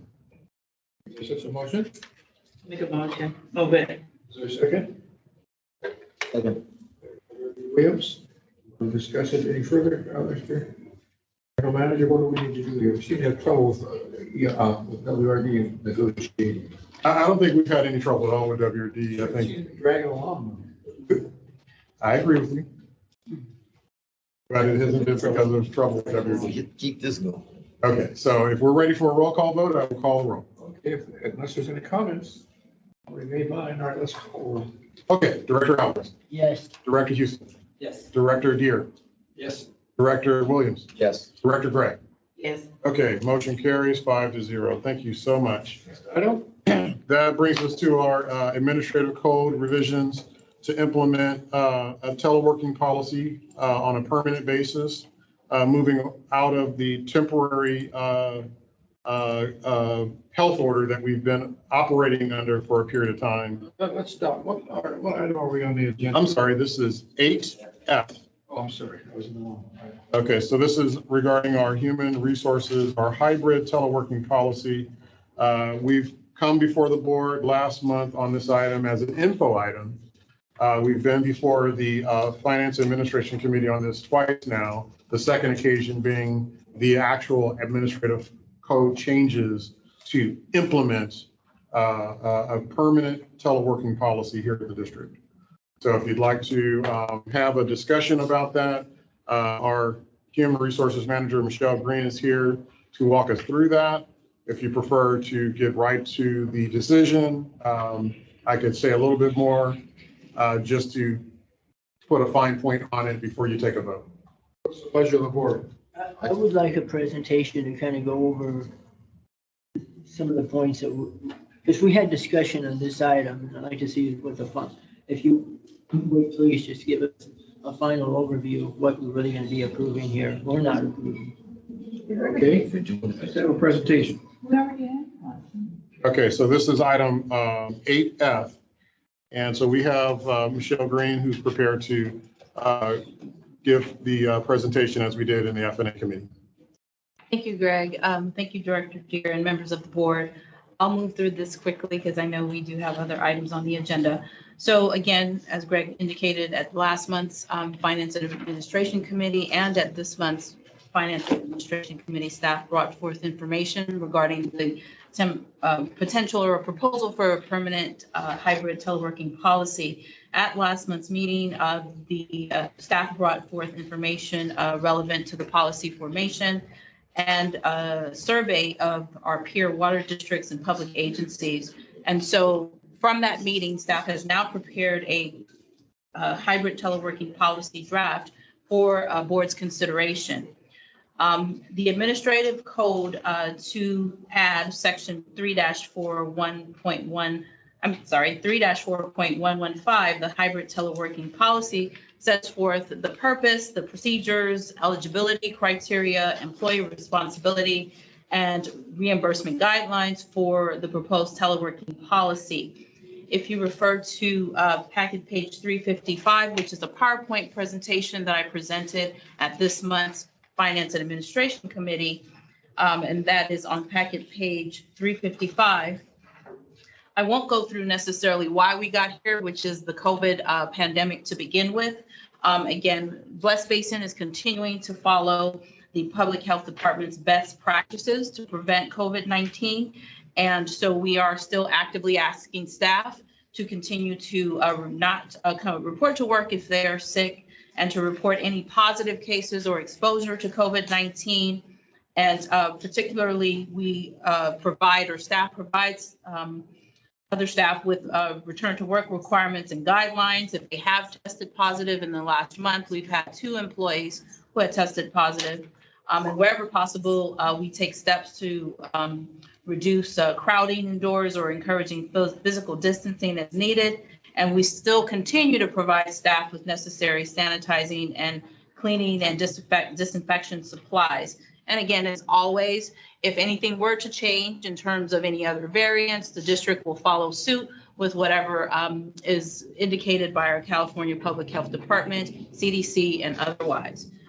So some of the key policy terms that I just want to highlight for you quickly is that employees must complete and submit a hybrid teleworking agreement form to their department manager for consideration and approval. This is on packet page 357.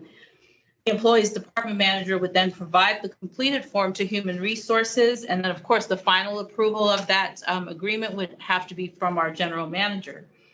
Teleworking would be limited to no more than 2 days per week for an employee on a 5-day work week, and that it would be Monday through Friday, and no more than 1 day a week on a 4-day work week, Monday through Thursday, when observing a 980 Friday off. Each department must be staffed during normal business hours, Monday through Friday, either in-house or remotely. Teleworking, again, is voluntary and subject to meeting eligibility requirements. Again, there are some staff who want to come in the office every day, and they're more than welcome to do so. Teleworking is not permanent and may be discontinued at any time by the district without prior notice. And it is a privilege to telework, and it's extended to positions where it will not impede the employee's ability to perform their job duties. And lastly, I'm sorry, there's a couple more points, but the decision to terminate teleworking is not subject also to any grievance procedure or appeal process. And a department manager may determine that some positions and/or individuals are not well suited for teleworking. All existing duties, obligations, responsibilities, and conditions of employment, this is page 358, remain unchanged. The employee must meet the same standards of performance and professionalism expected in terms of job responsibilities, work product, and timeliness of assignments. The district, as I indicated at last month's Finance and Administration Committee, would not reimburse or pay directly for any home internet charges, and there was no obligation to do so in terms of California Labor Code. And lastly, all equipment that the district provides is district property, and the district retains control over all property and reserves the right to monitor district property even when used at the employee's alternative work site. And so in essence, one of the other items that was brought forth at last month's Finance and Administration Committee was a survey of peer agencies. And so from that last meeting, it indicated that there were 18 agencies that were surveyed in May of 2022.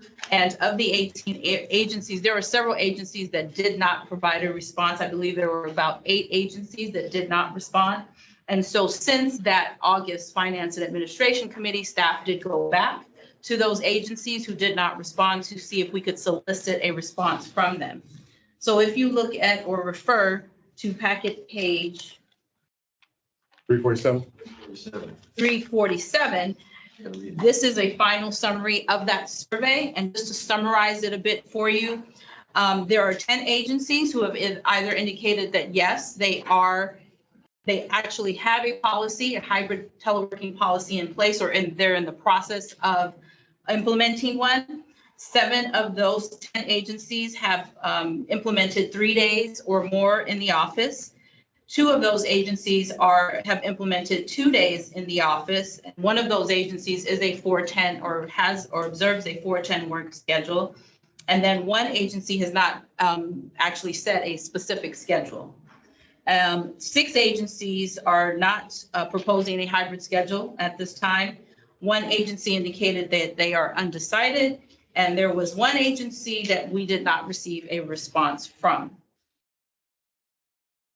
So again, just to reiterate what was indicated at the last Finance and Administration Committee, the following alternatives are provided for board consideration of a permanent hybrid work schedule, and that is 1, to continue under the current emergency teleworking policy, require staff to return in the office full time, or 3, implement a permanent hybrid teleworking policy. And in this case, the general manager does recommend option 3.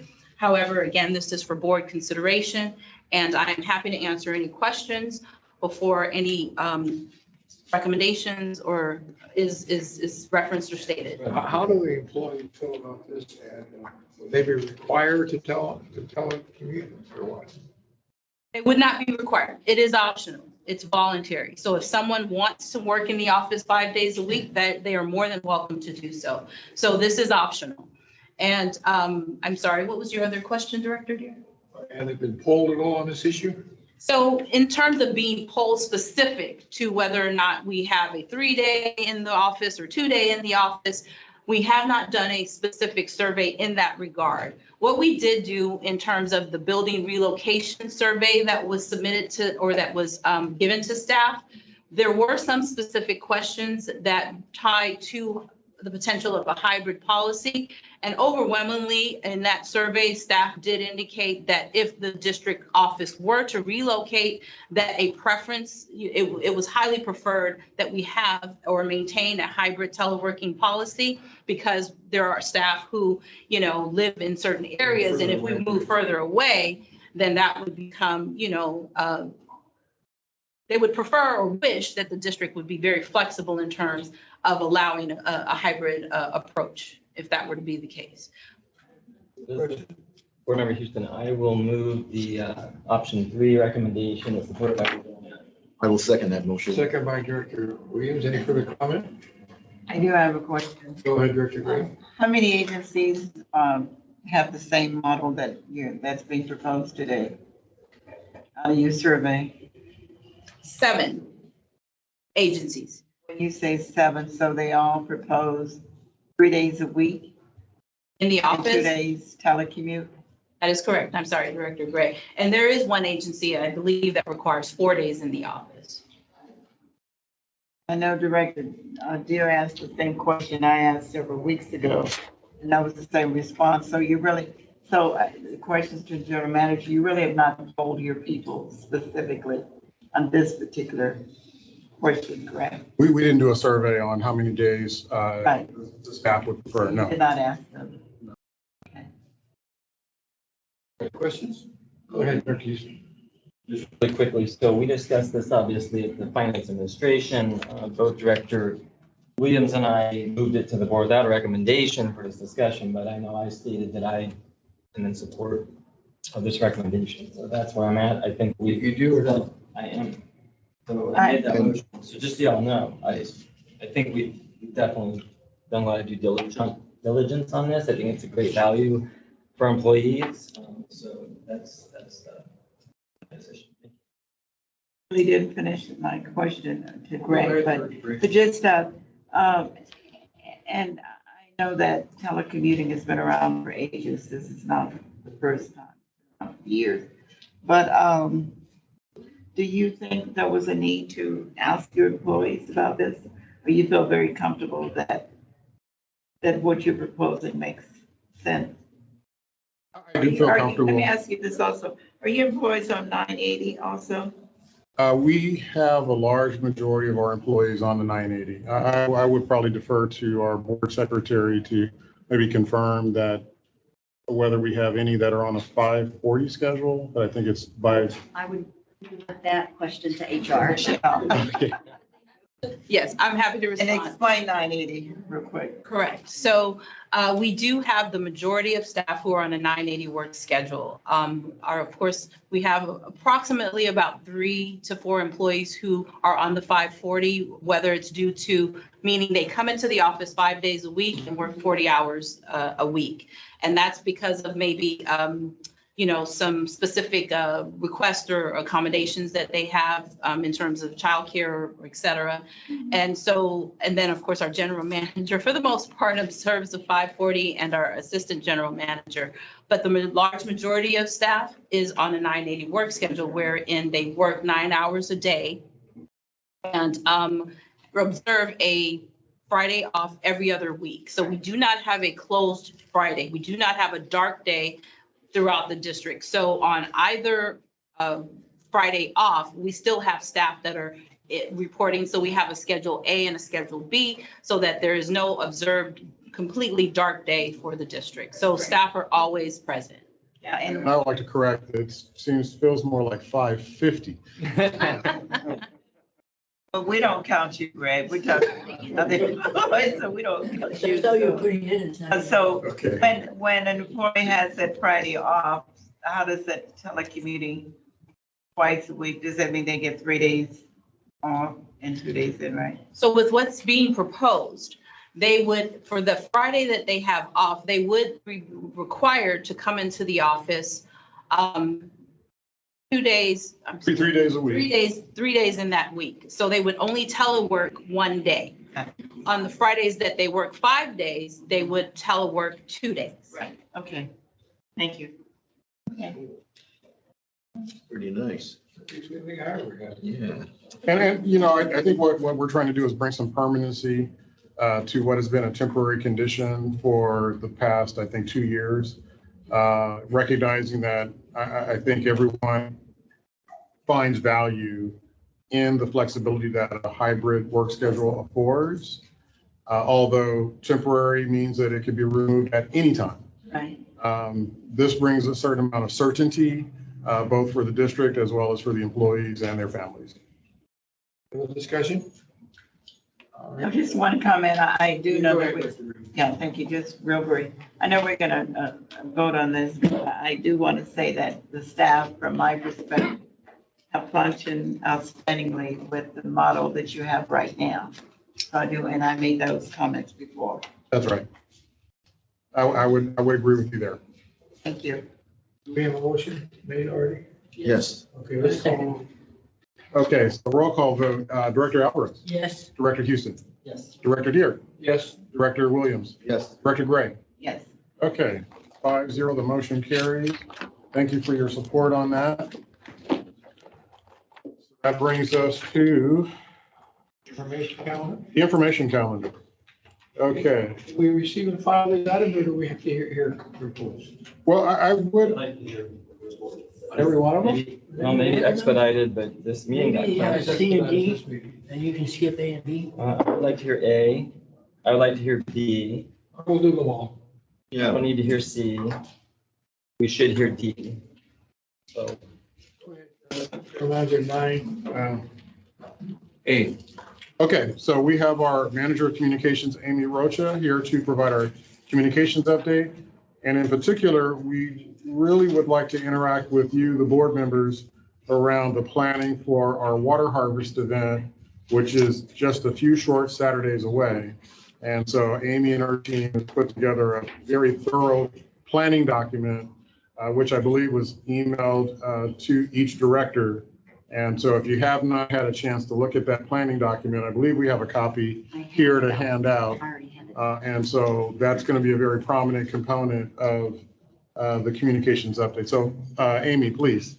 Thank you, Greg. Good afternoon, members of the board. I'll be starting agenda item 9A on packet page 361. I'll go through the summary of August highlights briefly, and then I'll turn it over to my colleague, Melissa Buendia, to focus on the water harvest planning and make sure we're all on the same page. So with that, I'll go ahead and skip ahead to packet page 364. Just a brief outline of some of the announcements we've made, a couple of press releases, one our own press release regarding the Met upper feeder shutdown that we issued mid-August. We also made an announcement about a grant for grass replacement program that we received, grants we received from USVR and WR. So those were issued. In addition, we posted some news on our website about the new 75th anniversary history page. We created some timeline graphics and functionality to enhance our prior history page. And in addition, we issued, it was a GM statement on Metropolitan statement about supply equity, given that some of the other agencies in the region are harder hit than others. Moving along to packet page 365, this is just a summary of our media clips for the time period that we submitted this item. And you can see in attachment B, you can read at your pleasure the actual articles. But I did want to highlight a couple of articles, one being a industry magazine that featured our career industry panel and program, and it featured our PI staff member Janelle Onkayan, as well as a WRD education member. It was a pretty long feature. It'll also be in print in the magazine publication for the water Education Association Industry Trade Magazine. And then also we got some continued coverage of the stormwater capture project in Culver City, which we hosted a celebration for. This article in Government Technology talked about the augmented reality element of the city's signage. So it's nice to see that being picked up. In addition, we've gotten coverage in LA Times and Daily Breeze. This was as a result of Metropolitan's press release, which was distributed through a wire system. So we have a lot of coverage coming through. We'll be reporting on a separate item at the upcoming October High Committee to recap the upper feeder outreach and kind of what was gained and learned from that. So with that, I will skip ahead to packet. Well, I did also just want to point out on packet page 368, there is a Culver City Observer article that ran our press release, so our announcement about it, so a little bit different than the Met distribution piece. But moving along to packet page 370, I just want to point out that we updated our webpage back in August with the watering schedules. It was requested by one of the committees that we make it very easy for our agencies to find the different retailers and agencies' watering days. So you can see here, and it's linked to from the homepage of our website, as well as a dedicated page so that people can find their watering schedules. In addition, that in August on packet page 371, you can see we also highlighted on our website the call for no outdoor watering, which led to our page with the announcement so people could find more information and fact sheets. Do we have any data about how much water was saved during that period? That will be coming in a separate item in October, and a dedicated PI agenda item that would recap some of those elements. Did get an initial update from the Public Information Officers meeting through MET, but they're still working through a lot of that data. So we hope to bring back more current and summarized data in the coming month. Okay, thank you. I'm going to skip ahead to packet page 375. This is just to conclude my portion of the report and just note some highlights in social media. You know, over the summertime, we tried to leverage some of our partners' posts and content. Save Our Water campaign was posting about water and summertime pools, pool coverage, you know, how to maintain your pools. We also had the city of Rancho Palos Verdes and been making more of a concerted effort to engage with our municipalities. So they're sharing our content, a lot of, again, traction with the Metropolitan Feeder News. Again, we'll provide more details on that. And then as well as getting, you know, just sharing through our partnerships. So the Southern California Water Coalition, sharing our content, and they have a large audience as well. You know, platform by platform, topics that were highlighted included the ICA panel in, I believe it was Palm Desert, in which the now AGM and Director Houston participated in regarding water for the future. On Instagram, our history content was liked, a throwback photo to the ECL back, gosh, when is this, circa 1995. On Twitter, got some, we showcased some of our interaction with West Torrance High School, as well as promoted our tour of ECL. And similarly, that was on LinkedIn. Looking ahead for the month on packet page 381, again, we're going to continue with the rainbow distributions. I know Gus will speak to the events and how that's been tracking, and we've been working closely to promote these events. We're working hard on both the festival and the breakfast, and Melissa will touch on the festival in a moment. And then I did just want to acknowledge that our SoCal Gas Partnership program did launch this, I believe, August 31st, and we posted and shared that information. And we continue to look at ways to promote and enhance our marketing for the grass replacement programs. So with that, and I know I spoke quickly, if you have any questions for me, I can answer them. Otherwise, I would like to hand it over to Melissa Buendia to talk about water harvest planning.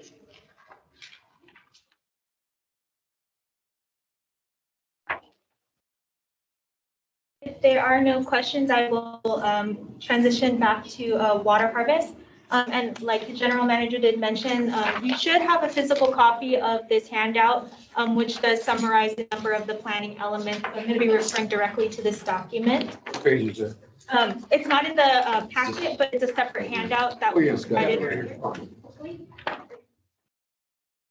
So I will be referring to this document, and just note that the status for a number of these items on this document may have changed since the document was created, as it was created for prep for the September PI committee meeting. So with that in mind, I will be providing more updated information on each of these items.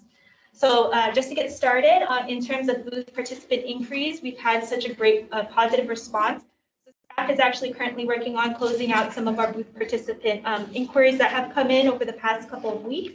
And we are happy to share that the following organizations have been confirmed as booth participants so far. So Roundhouse Aquarium, Heal the Bay, Water Replenishment District, Metropolitan Water District, Department of Water Resources, City of Inglewood, Los Angeles County Waterworks District 29, SoCal Gas, the Los Angeles County Public Works STEAM program, UC Master Gardeners, LA County Sanitation District, Golden State Water Company, Los Angeles City Sanitation District, and then we have a few that are pending that we're currently processing right now.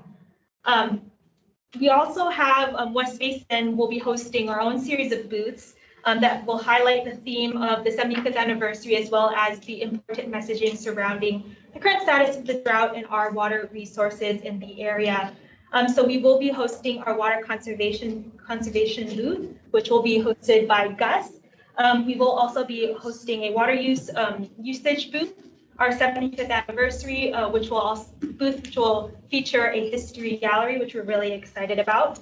We will also be having a garden corner that will be hosted by our own Jennifer Vasquez, and a water recycling booth, just again to highlight West Basin's programs and efforts and resources that are available to our community members. If I may add just about the booth participants, this has been a really great response from our communities and our water districts. I haven't seen LA County Waterworks District 29 participate in probably the past 7 years. And so it's great to be getting agencies from regional and even state that have DWR there is really fantastic as well. So we're really pleased with the booth participation this year. We've been trying to get it to be focused on more educational, more water focused efforts to make it a really impactful drought education festival this year. Thank you. And then, of course, we do have some of our attractions that we're excited to showcase and host for guests. Again, of course, staff-led tours of our water recycling facility. The reason why we host it out at our water recycling facility in El Segundo. We will also have back our really popular reptile petting zoo. Something new this year that we are really excited to introduce is the Weiland Foundation's mobile learning experience, which folks can walk through a number of different exhibits to talk about the watershed system. We will also be hosting the El Segundo Police as well as the El Segundo Fire Department, as well as offering face painting and some lawn games for the kids to enjoy as well. So that is that section for the booth participants. We also will, of course, have our opportunity drawing. So we continue to reach out to our local organizations that have been so generous in the past to provide us some opportunity drawings for the community. We also will be hosting stage shows, and we will be working with a current partner that works with us currently on our water education assembly programs.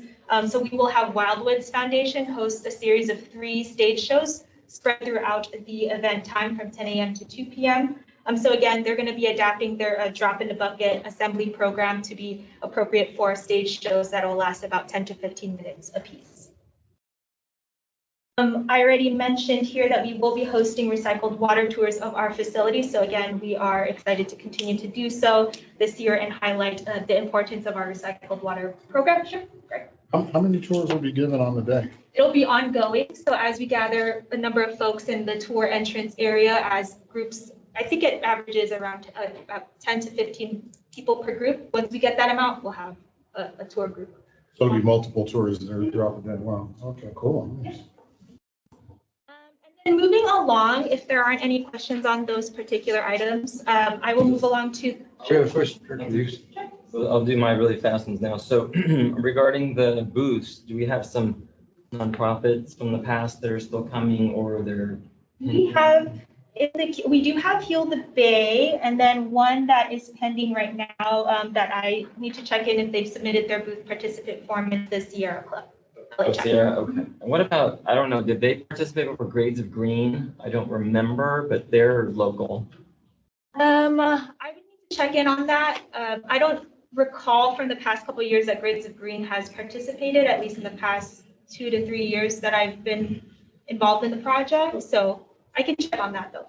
Great. And then the next one, are you guys gonna do the painted rain barrels giveaway? Yes, that'll be part of the opportunity drawing. So that is going to be a feature of, yes, we'll be giving out. Okay, so you'll put that on this. Wonderful. And then the last one, the staff, excuse me, the tours. I remember the last time we were open in public at this event. I mean, it was pretty overwhelming, if you all recall, as to how many people want to take the tours, and we almost didn't have enough staff at the moment, if I remember right, to keep those moving. So hopefully you all will anticipate that and have enough people that can keep them moving, right? So we are working with Daryl, who's actually leading up our volunteer force this year and trying to make sure that we have enough staff members to be able to be present there to not only staff our booths, run the event program, but also properly staff the recycled water tour portion of our program as well. So definitely making sure that we have enough people there, because without our staff, I think, this event is not. Because I just remember last time we had a lot of response for the tours. And so I just recall that there was a lag or a lineup of people. We didn't want to turn them away. So just in anticipation, I think it's kind of all hands on deck to have enough people who understand how to do the tour to keep it going. So, okay. Thank you.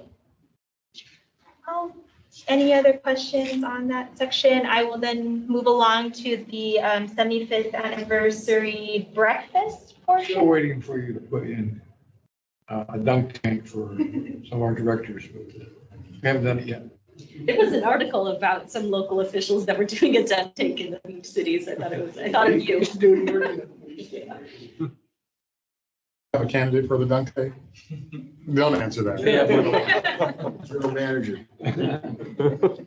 Even this new this year. Go on, please. Okay, so 75th anniversary breakfast. So staff does continue to work with the Office of the General Manager and the admin team to gather invitee lists from directors. So if you can please provide staff with the final guest list if you haven't already, as soon as possible, so that we can make sure that we give our potential attendees to this breakfast enough time to respond to the invitation. So on that note, we did send out a first wave of invitations that were sent out digitally last Friday on September 23rd. And if a board member had requested direct mail for any of their guest list, postage was arranged and sent out this morning prior to this regular board meeting.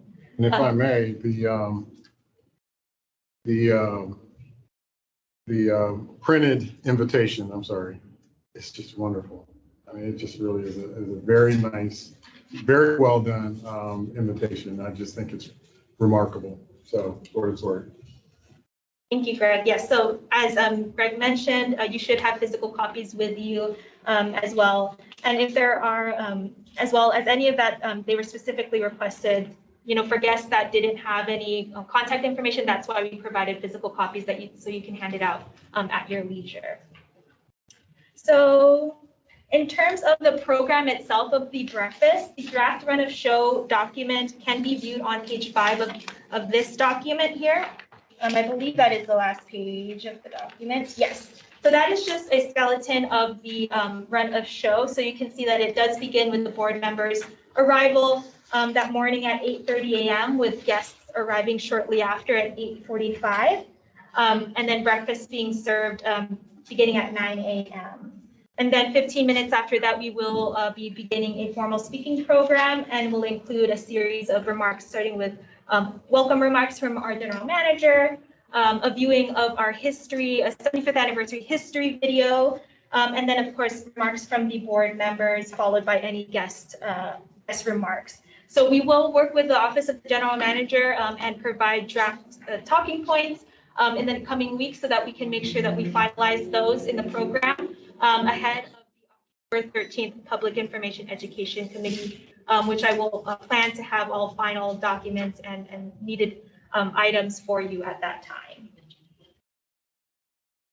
Oh, yes. So that'll include not only talking points for the breakfast, but also include the schedule for the whole event, the festival event itself, so that you're familiar with how things are going to roll out on that day. It'll include the parking passes that you will need to have on your vehicles and where you will be parking on that day, including supplementary maps and things of that nature to make sure that you have all that you need in order to navigate without problem. So that again will come on the October 13th Public Information and Education Committee. Moving along, the last thing I do want to note about the breakfast program. I just said, okay, you were going to get to the cake cutting part. Yes. Yes. So staff is working on a number of different options that are being considered. The top option for the portion of the program. So part of the program will be a cake cutting ceremony / photo opportunity, just to commemorate again this special moment in history, celebrating 75 years since the formation of the district.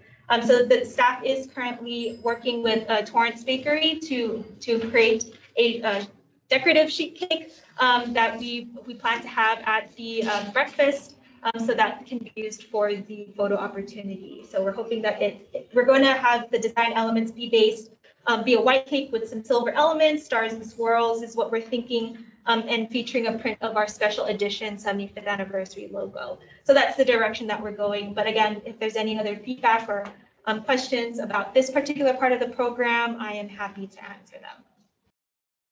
It's like it'll be a lot of fun. It was educational.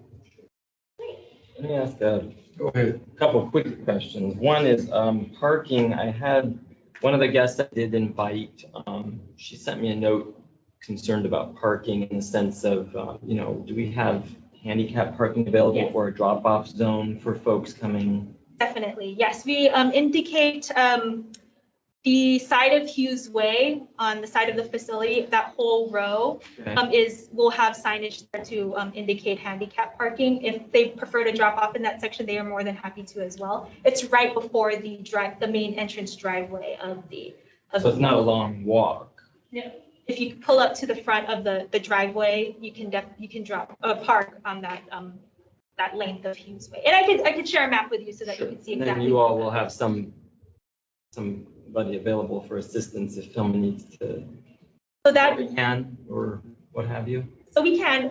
We will have staff available. That'll also be in the early morning at the same time that guests will be arriving for the breakfast. Will also be when booth participants are starting to check in as well. So that'll be operating as that zone. So there will be staff available to help with anyone that pulls into that zone area. Good, thank you, because I was concerned that this person may or may not show up because she was concerned about the parking scenario and distance. Yeah, and I could provide you with those details so that you can share with your guests.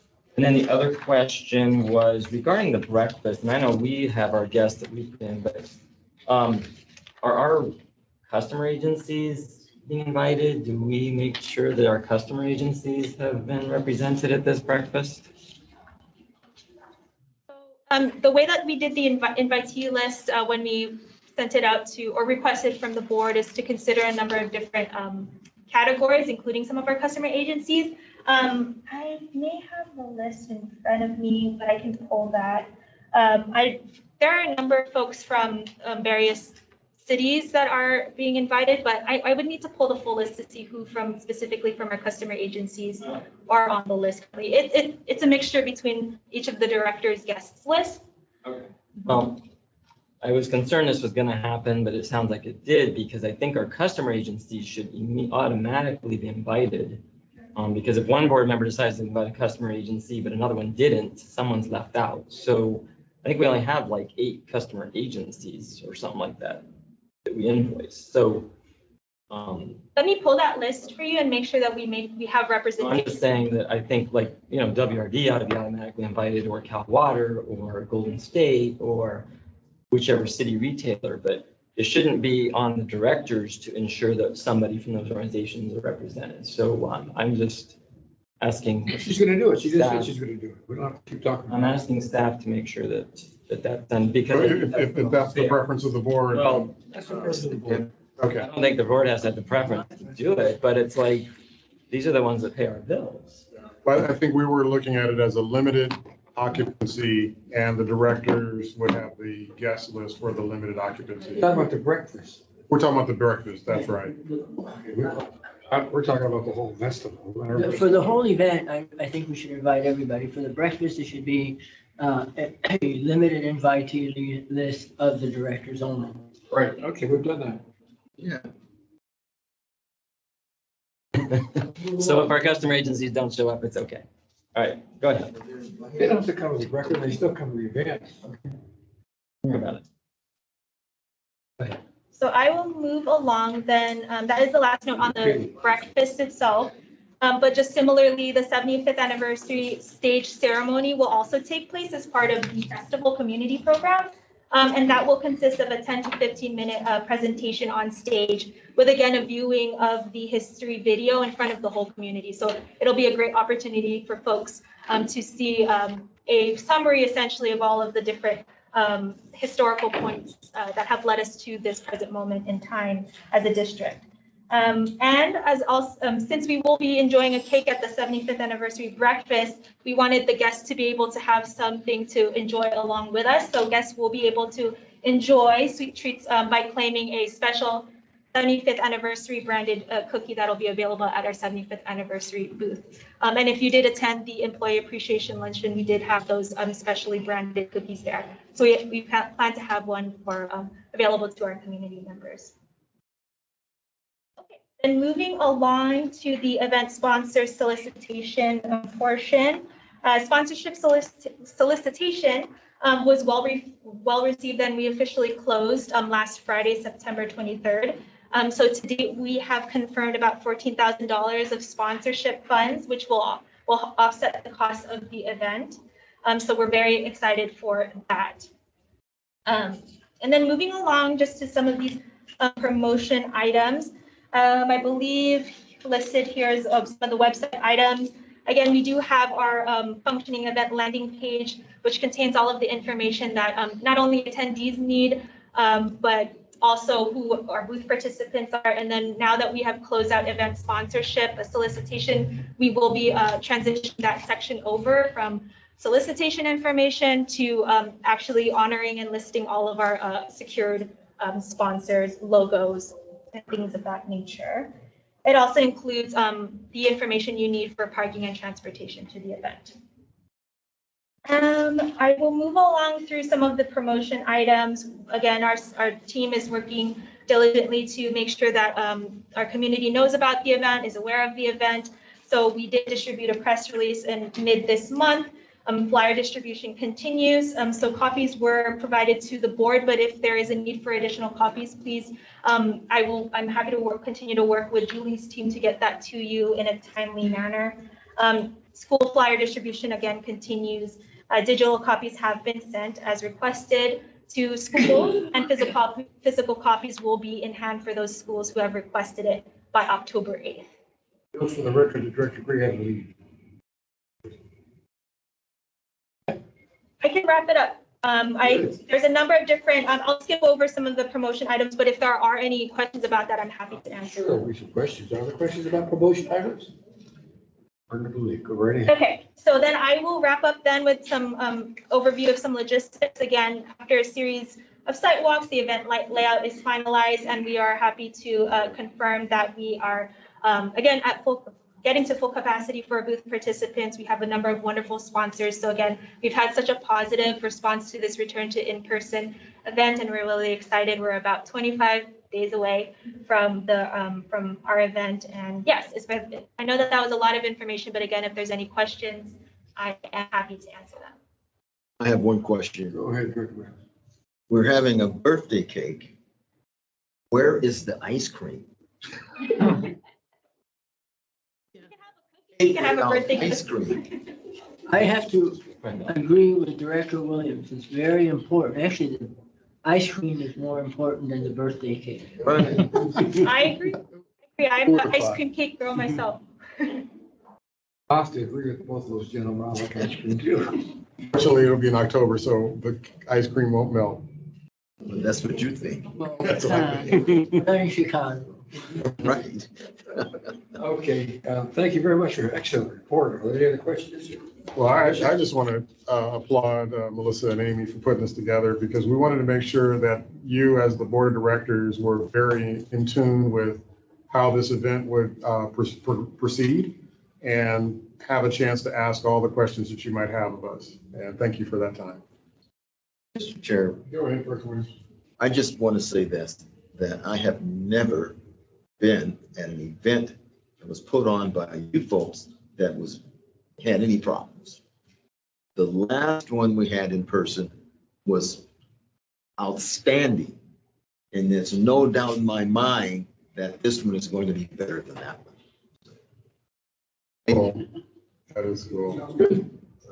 We're all looking forward to it. All right. You Well, can't mess up. does that conclude our communication report? Okay, fantastic. So I think the next one was the conservation report with Gus Mesa and Jennifer Vasquez. What page does it start on, Gus? That starts on page 433. And thank you, Greg. Okay, well, let's see if the directors want to go forward. Oh, yes. Perhaps, Mr. President, if I can talk. I'm sorry. Maybe we can expedite it, Gus. Actually, Director Alvarez might not want to hear. You know what? I think if nothing else on mine, can you just give us a quick update on the rain barrels and on grass removal? I think that's all I'd like to hear about. Sure. Okay. Please, definitely. Especially the rain barrels. Yeah. Yes. So for the rain barrel program, yeah, our rain barrel program is up and running. Very excited about it. Our first event took place this last Saturday at Palos Verdes High School, where we distributed 300 free rain barrels to our residents. We had 2 science instructors there, 15 science honor students assisted us, and they did a great job. Outstanding job. Hard workers, great attitudes. They were mostly girls. Imagine that, girls in science, what was that great combination? Different than it was. We also had staff from the South Bay COG were present. Martha and David were there handling the registrations at the front of the event. So great event. The next event will take place at Lawndale High School on October 8th. So planning is looking great for that event as well. And I think because of the current drought and the watering restrictions, we're just seeing more interest and more participation in our rain barrel program. The RSVPs are filling up fast, which is great. That's great news. So that is my update on the rain barrel program, unless you have any questions. Can you send me the number of RSVPs for the Division 4 event, just so I kind of have a tally? And then also, I owe you a nonprofit, which I'm working on that, Gus, so just know that I'll let you guys know once I find that nonprofit. Okay, that sounds great. Go ahead now and turn this over to my colleague here, Jennifer. Yeah, just really quickly, the grass replacement rebate update is on page 437, if you're interested in looking at the table. The one thing that I will mention for updates is that that table that you're looking at is now very outdated because activity for grass replacement is moving really quickly. We ended the month of August with 22 new applications, and I just tracked for September, and we're at 26 applications for September. So you will see these numbers definitely increase, and especially the square footage that you're noting on the grass replacement rebate application table. I believe it's closer to 48,000 on the memo that you're looking at now, tracking now over 200,000 square feet. And one of the updates that I wanted to provide is that that is largely due to our public agency grass replacement program. Those numbers for square footage are a direct reflection of an application that we received at Alondra Park. And that was closer to 133,000 square feet of grass that will be removed in that area of the park. And that is only phase 1 of the project. So we're looking at really large square footage areas. Additionally, we did receive a grass replacement application for the city of Hermosa Beach. That was on the smaller end, but it will also be reflected on the updated table that I'm currently working on for the month of September. But I did want to provide that update there. And additionally, we are working with Eucalyptus Elementary in Hawthorne They are moving forward also with a grass removal project there within the school, and it will be more of a demonstration garden for students. So the design stage is almost finalized, and they will be taking it to their board in the month of October. So we will be learning more of that. I think I also wanted to mention draft landscape designs that we're working on with Manhattan Beach. They actually identified a total of 6 sites across the city, also on the design stage, and we are hoping to get those moving with draft design also in the month of October for the city of Manhattan Beach to actually review and move forward with if they did not prefer any updates to the design that was submitted. Yeah, I'm open to any questions. The additional update that I also wanted to provide is that we, of course, hosted our West Basin chat last week. We did have a high number of registrations. We received 111 registrations, but however, on the day of the event, we did get closer to 22 attendees. We did try our best to remind with emails on the day of. So we're not sure why we saw a high dropout rate, but the benefit of that is that 111 emails were captured for the registration. So the follow-up from that is essentially that we sent an email of the slides and the information so that in case they missed it for any reason, they can still participate in the grass replacement rebate program and have my direct email if they want to send an email to me with any questions they might have. There's still benefit, even though they did not perhaps attend this on that day. Other than that, I think those were my main updates for grass replacement. I have to just ask the basic question. Did I hear you correctly in that Alondra Park, their phase 1 is 133,000 square feet? That's correct, yes. I mean, is that like the most for one particular project? I mean. Yes, definitely. That is That seems like it should deserve some special recognition. We have to figure out how to really recognize Alondra Park for that. I mean, that is noteworthy. What would be the second highest behind that? As far as I'm here, that's probably the highest. I would have to look through my public agency notes, but really this comes as a direct reflection of the public agency program that Metropolitan really stepped up with additional funding. So if you remember, they increased the public agency funding from $2 per square foot on their base end to $3, and then West Basin adds more to that. So it's a direct reflection of that money being available, the additional design assistance, and all of the messaging that we are seeing with our public agencies and cities that are participating. And Alondra Park is that the city of Alondra? What was that? Is Alondra Park the city of Alondra? Within. That is County the city. unincorporated area. It's a county park? It's not the city park? It's the reason for the creation of the city of Gardena. I'm going to diverse because we take some aside, we don't care. And that is that years ago, the county was going to bill all the unincorporated area property owners to pay for Alondra Park. So the people in Gardena, figured neighborhoods joined together and incorporated to get out of that tax burden. So the park itself is still in the county unincorporated area. Wow, okay, remarkable. Nevertheless, I think that deserves some special recognition if we can. Supervisor involved in that area. Quick question. I think that is great news. Maybe going forward on the charts, you can ensure we keep the residential separated from those public agency, just so we see the difference in the numbers. That would be really good. So it just doesn't look skewed to us. And secondly, I think, yeah, maybe recognition after they've, completed the project. That would be good. And one last thing, and I know you're always doing it, Jennifer, but, City of El Segundo, have they come back to inquire at all? Because I know they expressed some interest early, but now they seem to have gone quiet. Right, yeah, I definitely will check back in with them because there was an initial contact with them originally, and there was recently a presentation that Gus gave there. So I think it's a perfect time to kind of check in to see where they're at with their planning or if there's any particular sites they would like to. Actually, they had expressed interest about the library, but they seem to have gone quiet. So if you'll just remind them, that'd be great. Definitely. Thank you. Okay, well, that concludes this report. All right, well, that takes us to item number 9C, which would be the water bottle filling station program update. Is there interest among the board members to hear that report?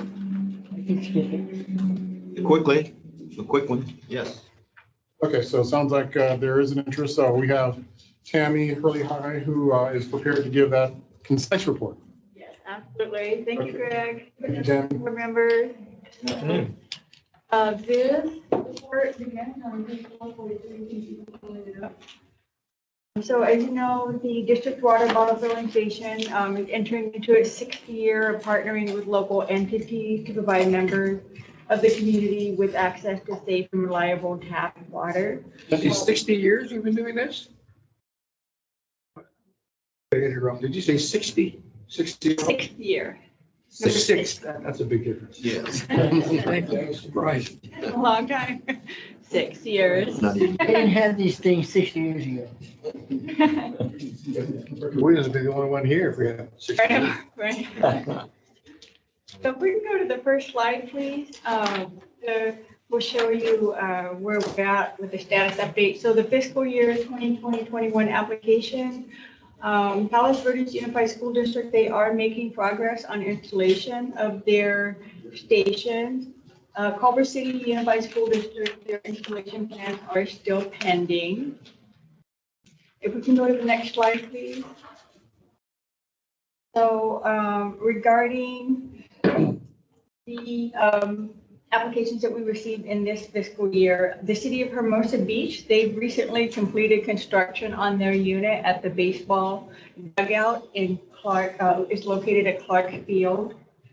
And the city of Malibu, they have recently completed their construction at Charmley Wilderness Park. And then also included on this list are applications that we have received. And they're indicated here as received. They're still being reviewed for the completeness of the application and additional documents that are needed. If we can advance to the next slide, please. This is a list of applications that were approved, and these locations have been approved for $1,000 for a water bottle filling station. And the check, the award letter and the check are currently being processed right now, and they should be receiving that soon. If we can advance to the next slide, please. And then here's a list of the stations. They have been installed and they now need to schedule a photo opportunity at these locations. They are still pending. And next slide, please. And this is the recent photo opportunity that we were able to take. And this is, as you can see, Director Alvarez. He is here with the city mayor from Hermosa Beach, Mr. Michael Detroit. In Hermosa Beach.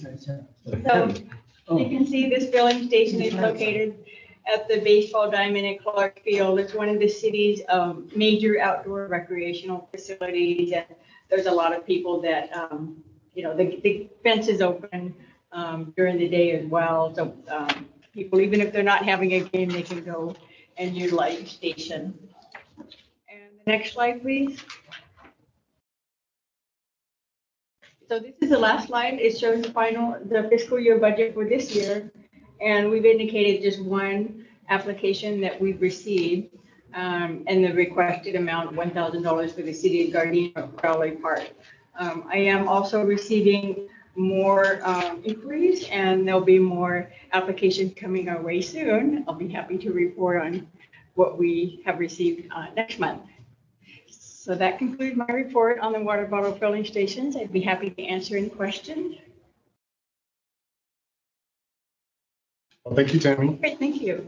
All right. Well, that takes us to our next item, which is the headquarters relocation update. I hesitate to call it an update. I think it's more of a continuation of our board workshop, which began on July 9th. And so I'm going to share my screen to run the PowerPoint. And as I navigate to the PowerPoint, I'll remind you that we had a request of the board to validate certain information. So we were able to bring on a consultant, do some pretty quick work. And the results of that was provided to you via email I believe, on September 2nd. And so now we're back today to continue that conversation. How do I share? Go back in, yeah. Right there? Yeah. Okay, share.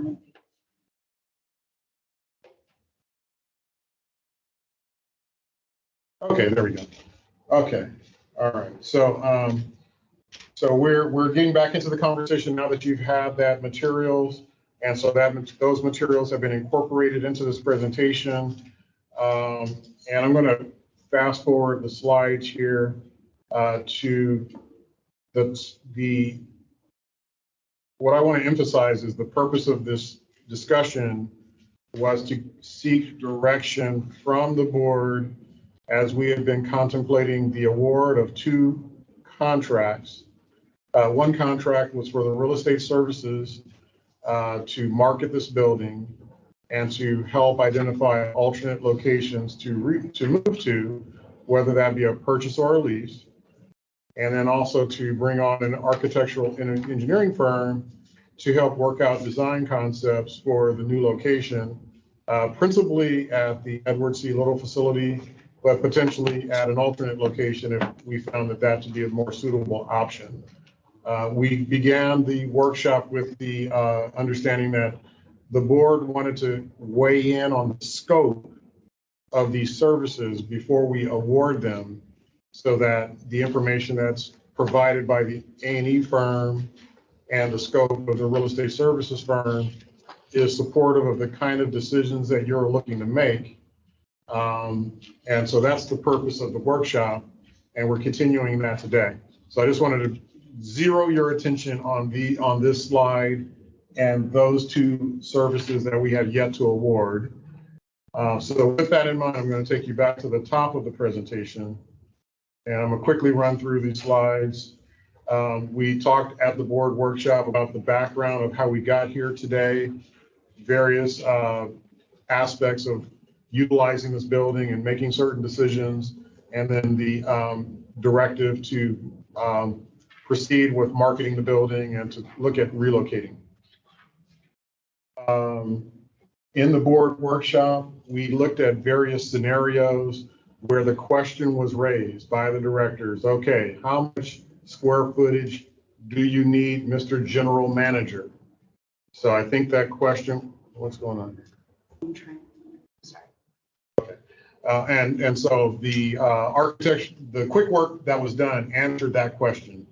The other question was to validate the unit costs that were being utilized to generate the cost estimates. We got some validation of the unit costs, but we still are relying on the estimation that we did for certain unit costs that we're relying upon. And I think the third item was to do a conceptual layout of an economized office space layout at the Ed C. Little. And so all of that has been incorporated here. So with that, you saw this list of scenarios where those questions came up.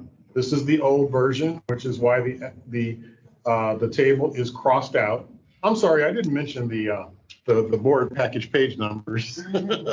So forgive me for not mentioning the board package page numbers. So let me, if I may, if you were not following along in your package here, I believe the PowerPoint begins on packet page 454. And we're at 457. And we are now at 457. Thank you, Julie. Okay, so if you want to catch up with me, I'm at page 457 with the current slide, which showed the options that we talked about on the Saturday workshop, where the question was raised, is it 26,000 square feet that's needed? Are these unit pricing for construction the right number? How does that play into all of these scenarios that we're looking at?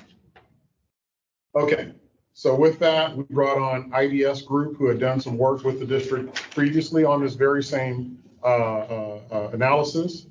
And so they provided an update to our square footages for our office space. So in other words, the office space needed per employee was optimized. And the result is on this particular slide, and I don't have the page number on my deck here, But you can see on the screen, the bottom line number is between 16,000 and 18,000 square feet total. That's down from, I believe, the 26,000 was the number previously. And so we really work diligently to economize the square footage of our office space. Now, I do have a caveat, and the caveat is that there may be some supplemental space needs that there may be some supplemental space needs that need to be incorporated into this. For example, if our employees are working in smaller offices and cubicles, there may be some functions in their workflow that may require some external workspace where they could set up plans or set up, in this case, board packages that are more than 300 pages big and be able to do that in an efficient manner outside of their cubicle, and that's not accounted for here. But I think the basic question is answered in the work that IES did, and that we would need about 17 to 18,000 square feet. So with that, IDS did a concept layout of utilizing Ed C. Little to relocate staff. They did two concepts. One was a single-story concept utilizing the footprint of the building. And then the second concept was confining the office space to, I believe, the warehouse area of Ed C. Little. And so it became a two-story concept. And so they provided these two concepts. So we'll look at that real quickly here. So the first one is the single-story layout. And so I'm going to stop there and allow you to just look at that and have an opportunity to talk amongst yourselves about this concept.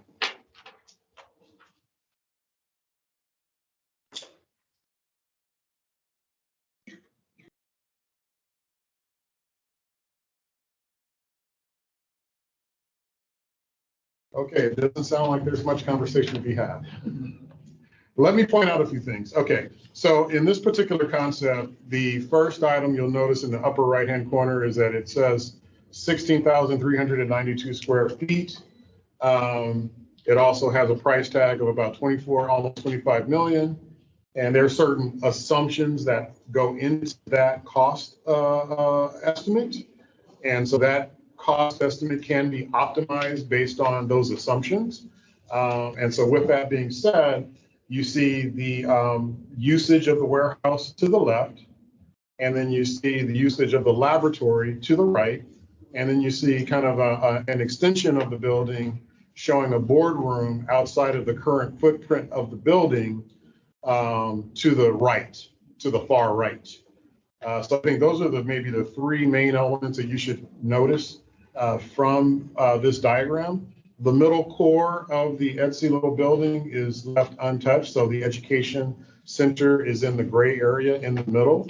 And so that would distinctly indicate a separation from a permanent boardroom from a permanent education center. Anybody have any comment? Explain to me why you need to move and spend millions of dollars in doing so. Why do we need to move? Okay.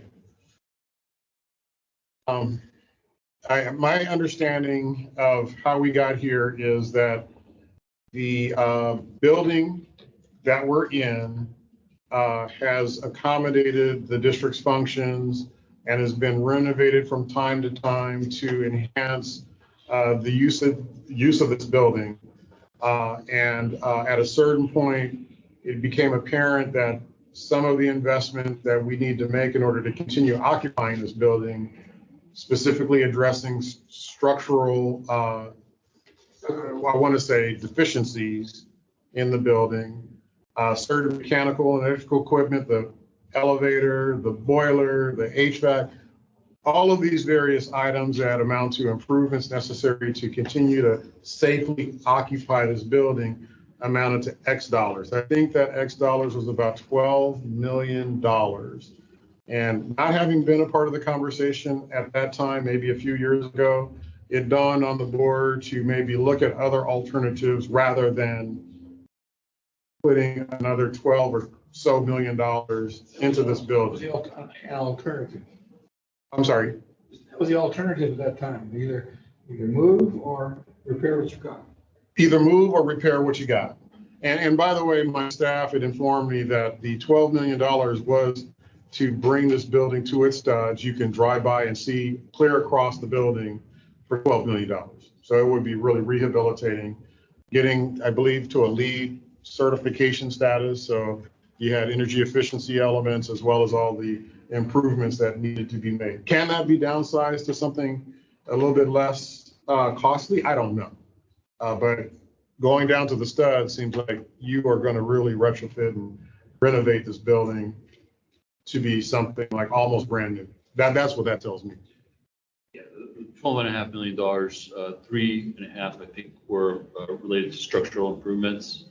And then the rest was kind of remodeling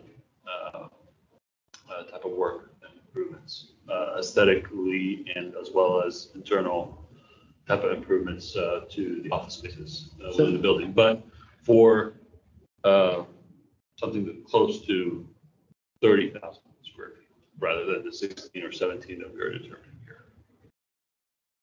So in doing that, would the building be habitable during the entire time that the modifications are going on?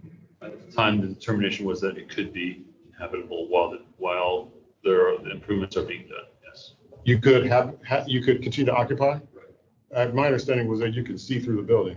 Did I mishear someone tell me that? I'll go back and check, Greg.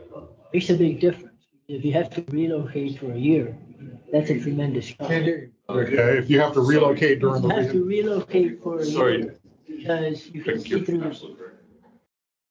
Apologize. You could not occupy the building. So then the $12 million is really not the cost of rehabilitating this building. It's going to be $12 million plus the cost of moving us to a temporary facility, finding a temporary facility, leasing a temporary facility, which would probably be in the several $1 million range by the time you did all that, and then bring us back. And so we don't really have a true cost for what it would cost to rehabilitate this building. Would be the 12.5 million, as you mentioned, plus if we were to lease the space and moving costs as well for the duration where the building is inhabitable. Correct.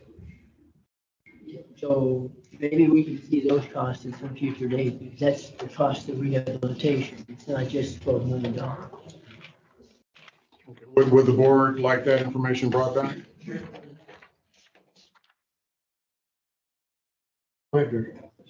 Real quick, we determined the value of this building most recently was approximately what again? $7 million? $7 million. $6 or $7 million. As we got back to the same quandary that, you know, it's more space than we needed. It's going to cost more than it's worth to actually rehabilitate this facility. So this kind of got us all back to that. Then secondly, you know, I am pretty, I don't know how to think about this. My goodness, you know, 17 to $24 million to do work at our Ed Little plant. That just seems way off base. So, you know, I need someone to explain that to us, one, but also couldn't it be cheaper to go find some office space somewhere and lease something? I mean, I cannot see this building, the rehab would be less than what we're getting for this Ed Little thing. So I feel like we're kind of back to square one again. Well, I think it goes to the assumptions that were made for the cost estimate that's provided. And so if I may, we have the single story cost estimate here. And so some of the assumptions, the key assumptions would include demolition of the existing warehouse building and revamping the warehouse. Can you put up this packet page 463 and while you were talking about those things? 463. Page, just put it up on the screen. One before this. The one before this? The one you just had. Okay. So, I mean, because we can talk about that, but I'd like to address this. When I saw this, I was kind of like taken aback because it's not a very efficient design of the existing Ed Little building. Well, this is a very cursory. Well, but we asked for, let's look at the Ed Little building. we're proposing under this single-story concept of building out on the easterly side, a whole new wing that encompasses the boardroom. My feeling is that the boardroom should be incorporated into the existing conference rooms. And that's always been what I've heard us discuss individually as board members, especially when we've been over there for workshops and so on. And I believe, I haven't attended it, that formal board meetings have probably been held in there before. So the modification of the existing density little building to encompass a whole new wing, which includes building out what is shown here as a courtyard, board closed session, room, and the other additional restrooms. All of that is net new space as well as the corridor. I'm thinking we should stay within the existing footprint of the building. The boardroom should be in the conference room. I think that the existing conference room there could serve for board closed session. We don't need a separate boardroom, at least not in my opinion. I don't know why we would.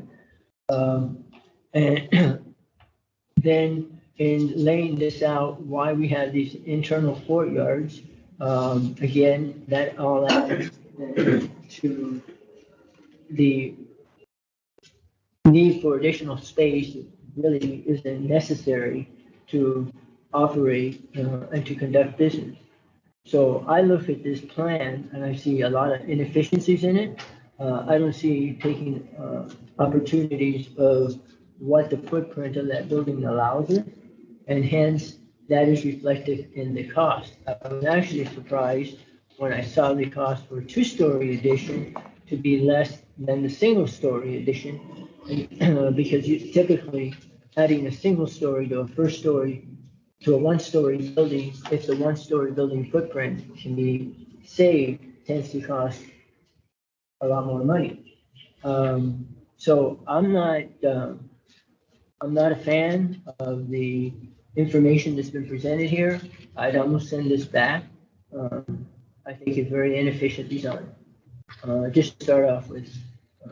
So those are my comments. I'm very unsatisfied. And same thing when I look at the projections for the total usage that's required, back to, additional square footage for the boardroom, additional square footage for the closed session area, additional square footage for the corridors, the courtyards, etc. You reduce all of that, you're getting much closer to the 12,000 square feet that we have there. And just very disappointed. And, very disappointed. This is.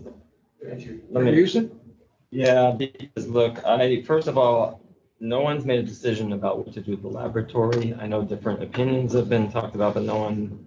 So I don't see a scenario in here where the laboratory is kept. Am I wrong or? Well, I think that was the two-story option, was to not touch the laboratory. Yeah, that was kind of basic. But then, like Director Alvarez says, it's even more expensive, right? No, it's actually cheaper. A little cheaper, okay. So, And I think it's cheaper because of the laboratory. yeah, but back to this is, I'm just kind of shocked that we realize now we need less space, and yet we're having to spend more than would take us to rehab this building, which is way too big. So, and I really don't recall any of us talking about the right, the eastern wing of the building having all this extra stuff. I just don't. Like another boardroom, another closed session, room. I thought that it was look at the community room as a dual purpose and not needing some of these other things. So, I'm kind of blown away again. I just think this is completely off the rails, that it's going to cost us, exorbitant amount of money. Look at this. So I don't know what to think about it. Thank you. Any other comments? Well, I kind of agree with the concerns expressed, but let's go on. Okay, so that's the single-story concept, and I think the concerns that are expressed, it really amounts to determining whether a suitable footprint could be established within the Etsy Little in this case. And if it's worthwhile to have an architect come on board and help us develop an actual plan to develop something that is useful for relocating to Etsy Little, for example. And I think when you look at the single-story cost estimate, there's various elements in there that reflect the assumptions that were made.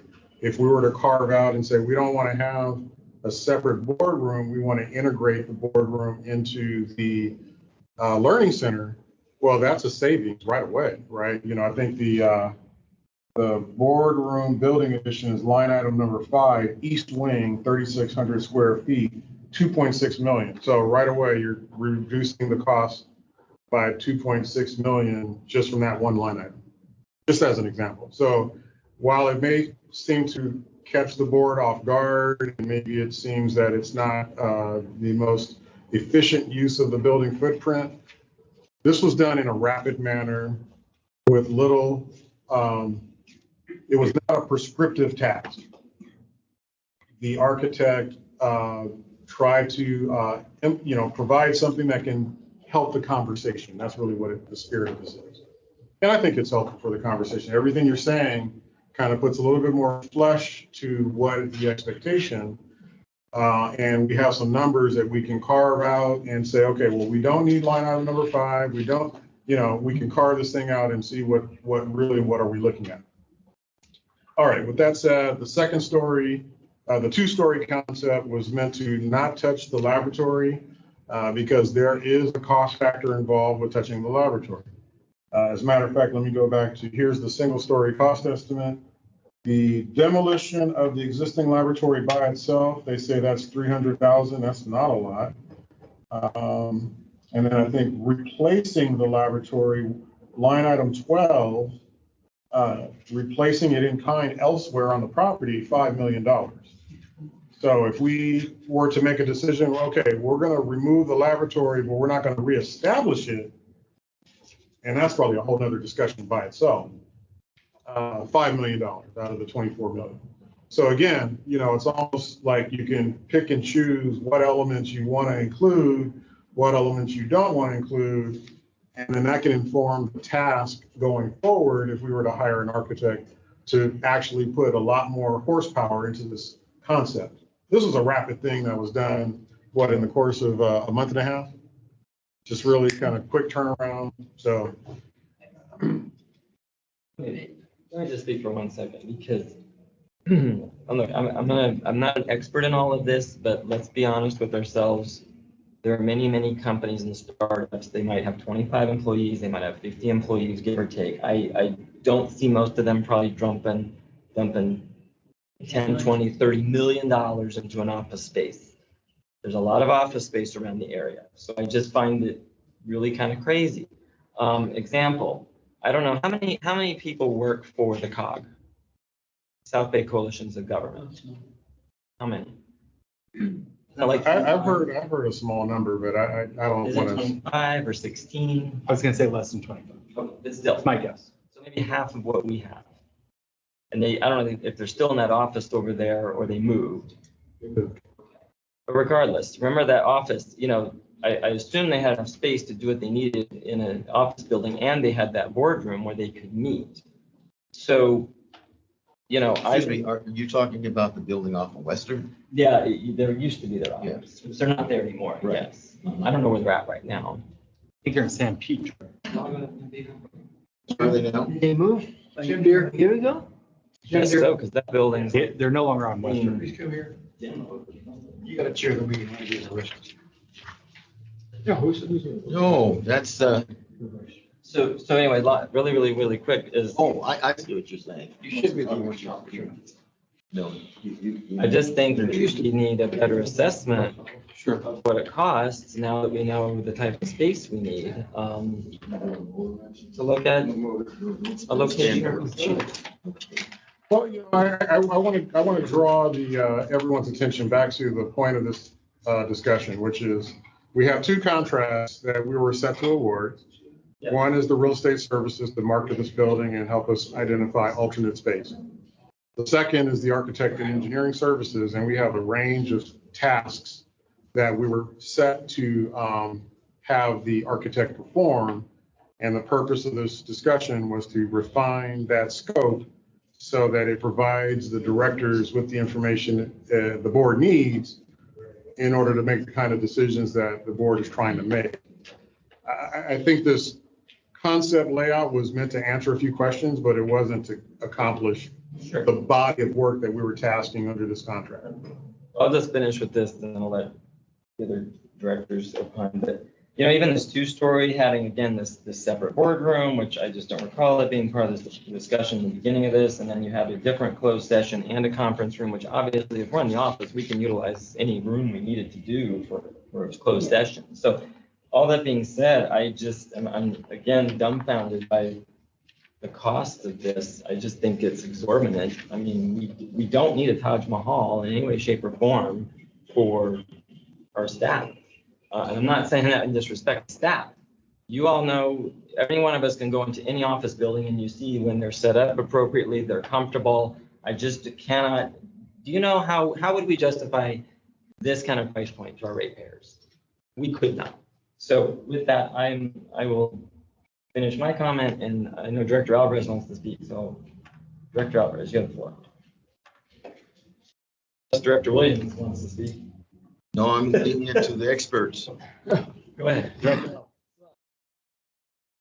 Same comment on the second floor addition, because as I made earlier, I don't understand why. I mean, I thought we were my recollection of our meeting when we were off campus and talked about this was we had a perfectly usable boardroom at the existing NC Little building.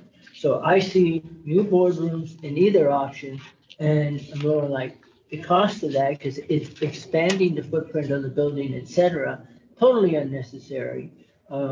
So same thing with closed session rooms, conference rooms. I don't see the need for any of that. I'll say what Director Houston said. We don't need a Taj Mahal.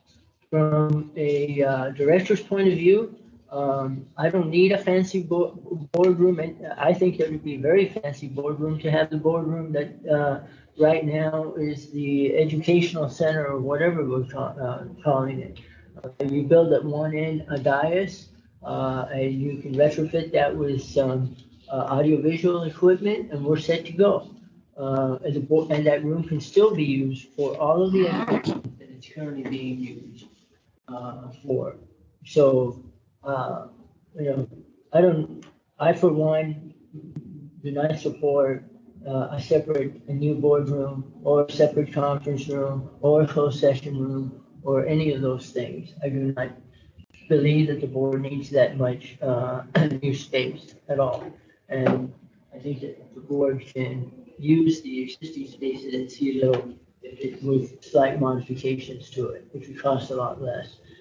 Going back to the single-story plan, we did talk about the laboratory replacement. I saw the $5 million. I said, the idea, we talked about two things: get rid of the laboratory completely, which would basically say we contract out all those services, and it doesn't cost us anything in terms of physical plants that we need to build, and or consolidate it and add to the minimum activity, the laboratory activities that are required, or nothing's required, that would be desired, but at a minimum point, put that in a trailer, and that should not cost $5 million.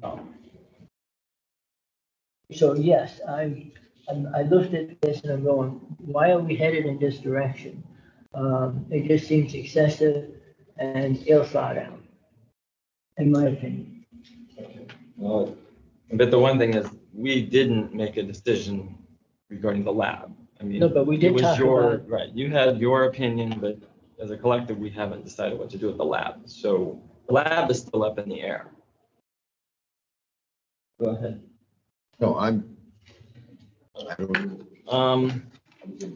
So, Well, given where we are, yes, yes, and it's already 4:30. I know. And we lost one And we director lost two and maybe directors. two. I think that maybe we ought to reconvene this at another Saturday workshop. I was hoping to get a workshop for this conversation, but it seemed that I think the. you're gonna get your separate workshop because there's a lot of issues to still discuss. Okay, I mean, I think it would work better for us to have an extended discussion around all of this. Oh, sure. Short of having a separate workshop, I said, okay, well, we'll bring it to the board. So that's why we're here today. I appreciate that. Yes, because at this moment, it is very difficult to get the 5 board members together at all, let alone we have elections coming up. So there's a lot more activity happening. And our biggest priority is something else that we're dealing with, quite frankly. So as far as I'm concerned, I really don't want to do a special workshop, hopefully till after November 8th. Okay. That would be my preference. I don't know what my colleagues think, but I don't have time for special meetings right now. I don't disagree with that. I schedule a workshop. After November 8th. Okay, and let me ask this one question. And maybe we'll wait for President Deere to return to the dais. So this question is just really going to be in the interest of, is there any interest of the 4 board members present right now to get started on the scope of these 2 contracts? No. Okay, we still want to hold off because we held off because of this workshop. And so the task at hand is to continue this conversation and get down to what do we want these 2 firms to do? Right? That's why we were having these workshops, is to figure out what do we want these 2 firms to do? And so we will continue this conversation after November is what I'm hearing. Okay. After November 8th. After November 8th, I'm sorry. On hold. It'll be on hold until after November 8th. And so we will. But we can try to schedule a workshop for sometime after. Oh, for sure. You can look at a calendar. Look at our calendars Yeah. and schedule a workshop for sometime after November 8th. As soon thereafter as possible. Yes. Yes, I agree. Okay, fantastic. I appreciate all of that. Do you want to talk at all about any other element of the presentation? No, I don't. Think so. Okay, we'll reconvene at the workshop so that way we can have a full discussion. All right, thank you for your feedback on that. I will return the presentation back to my willing and able colleague, Ms. Julie Fraser Matthews.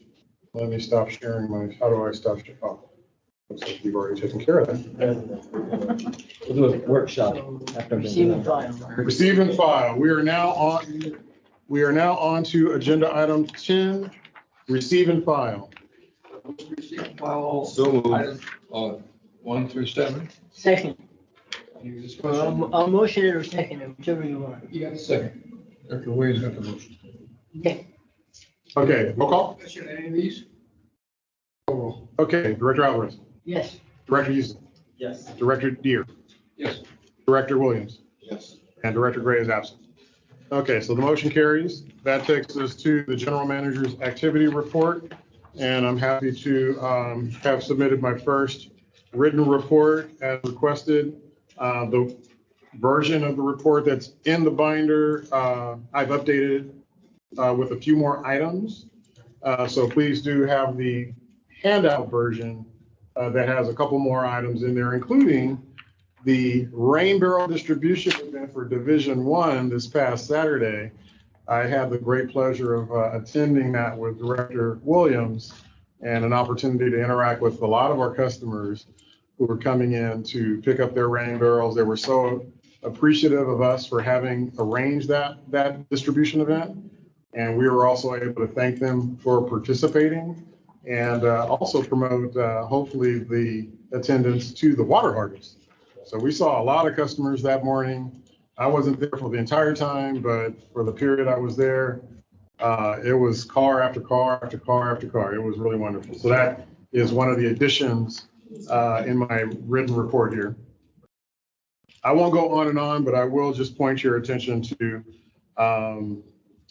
we had a really great multi-agency convening with Metropolitan and the other general managers from LA Department of Water and Power, LA Sanitation, Water Replenishment District, Central Basin, Municipal Water District, LA County Sanitation. I don't know if I'm missing someone there, but we were talking about the future direction of the water recycling program, the opportunity to establish quick wins on both the Hyperion 2035 Operation X for City of LA, as well as the Pure Water for Metropolitan, and how we might utilize the West Basin system to integrate those facilities, those two programs, and the benefits thereof, and just a whole host of other things. It was a really great convening, and we're committed to reconvening in a month's time or a month and a half with those general managers. In the same week, we also convened with the LA Department of Water and Power and LA Sanitation to talk specifically about Hyperion 2035 and Operation Next and how Ed C. Little may factor into that program. And it was a remarkable workshop hosted by Jacobs Engineering. So short summaries are in my report here. I'll stop there. If there's any questions you may have of me about anything, including those two items. I just make a comment. Go ahead. Thank you for the report in writing, number one, and number two. I did want to note that, of course, we know that, EJ, is now our assistant general manager. So congratulations to EJ. But also, I see in here you have another staff promotion of Ms. Burkhardt. Jamie Burkhardt, Jamie yes. Burkhardt. I think she was in here earlier, but she's now stepped down. So I just wanted to acknowledge that and say thank you for bringing that to our attention. So congratulations to Jamie on that accomplishment. Oh, yes. Yeah, we're very happy to see her advance her career. Such a talented individual, dedicated and very professional. Thank you. Any other comments? General Manager, General Counsel's report. Brief report, legal matters list should be in your inboxes as of yesterday. We do have a closed session as described in items 14A and B. And just one note, tomorrow is the final argument in the San Diego versus Metropolitan litigation at the trial level, the challenge to the 2014 and 2016 rates. That concludes my attorney's report. Okay, the ABC 123 report, or anyone have a report to give here? Mine will be in writing. I do. You have a report? Go ahead. Sure, really quickly. AB 1234 since our last meeting. Julie, I think I have most of these dates here, but on the 6th of September, I met with the general manager and staff. On the 8th of September, I spoke at the Torrance Chamber of Commerce. I was a panelist along with Director Catherman and Director LaFave and some others. Let's see, Water Use California, I did attend that conference on September 11th through the 13th. Our general manager was there. It was an excellent conference, really, really well attended, very informational. So, excellent conference. Two more items, the Brewer to Salter ad hoc, we met both on August 29th as well as September 15th by my notes. And on September 19th, I did a presentation with Culver City Council. General Manager Reed was there to staff me, although you never even had to answer a question, did you? No, I thought about it after we were done. I never even had to ask you for any assistance. No, you did not, but they asked some tough questions and you were able to fill them all. That's right. And I will say this, by the way, so, and thank you to Greg for being there to be with me, especially in case there were any specific technical questions, but I also had the opportunity to introduce him to a number of the Culver City residents, the council people, and the city manager over there, and introduce you in the public as appropriate. So thank you for being there. It was an excellent presentation, and I'm looking forward to getting out and seeing my other cities in the next handful of weeks. So there you go. That's my EB 1, 2, 3, 4. Thank you. Any others? No, then we'll go on to closed session. Before we adjourn for closed session, President Deere, if I may, there was one other staff acknowledgement that I wanted to also include, if I may. So Susanna Lee, our senior operations engineer, was elected to serve as a director for a one-year term with the Southwest Membrane Operator Association. So this is a really cool acknowledgement of one of our very own, very adept professional in her own right. And so with that, the position would benefit West Basin by encouraging more membrane system training for operators and enlarging the pool of operators familiar with membrane operations, providing an exchange of experience at other facilities, and being kept abreast of the state of the art in membrane technology. So it's great recognition of the skill and expertise and the talent of Susanna, and it's a leadership opportunity as well, and gives West Basin a prominence with this particular organization, the Southwest Membrane Operator Association. So kudos to Susanna. All right, so with that, I suppose we will adjourn into closed session. Recess. Recess, I'm sorry, wrong. Recess into closed session.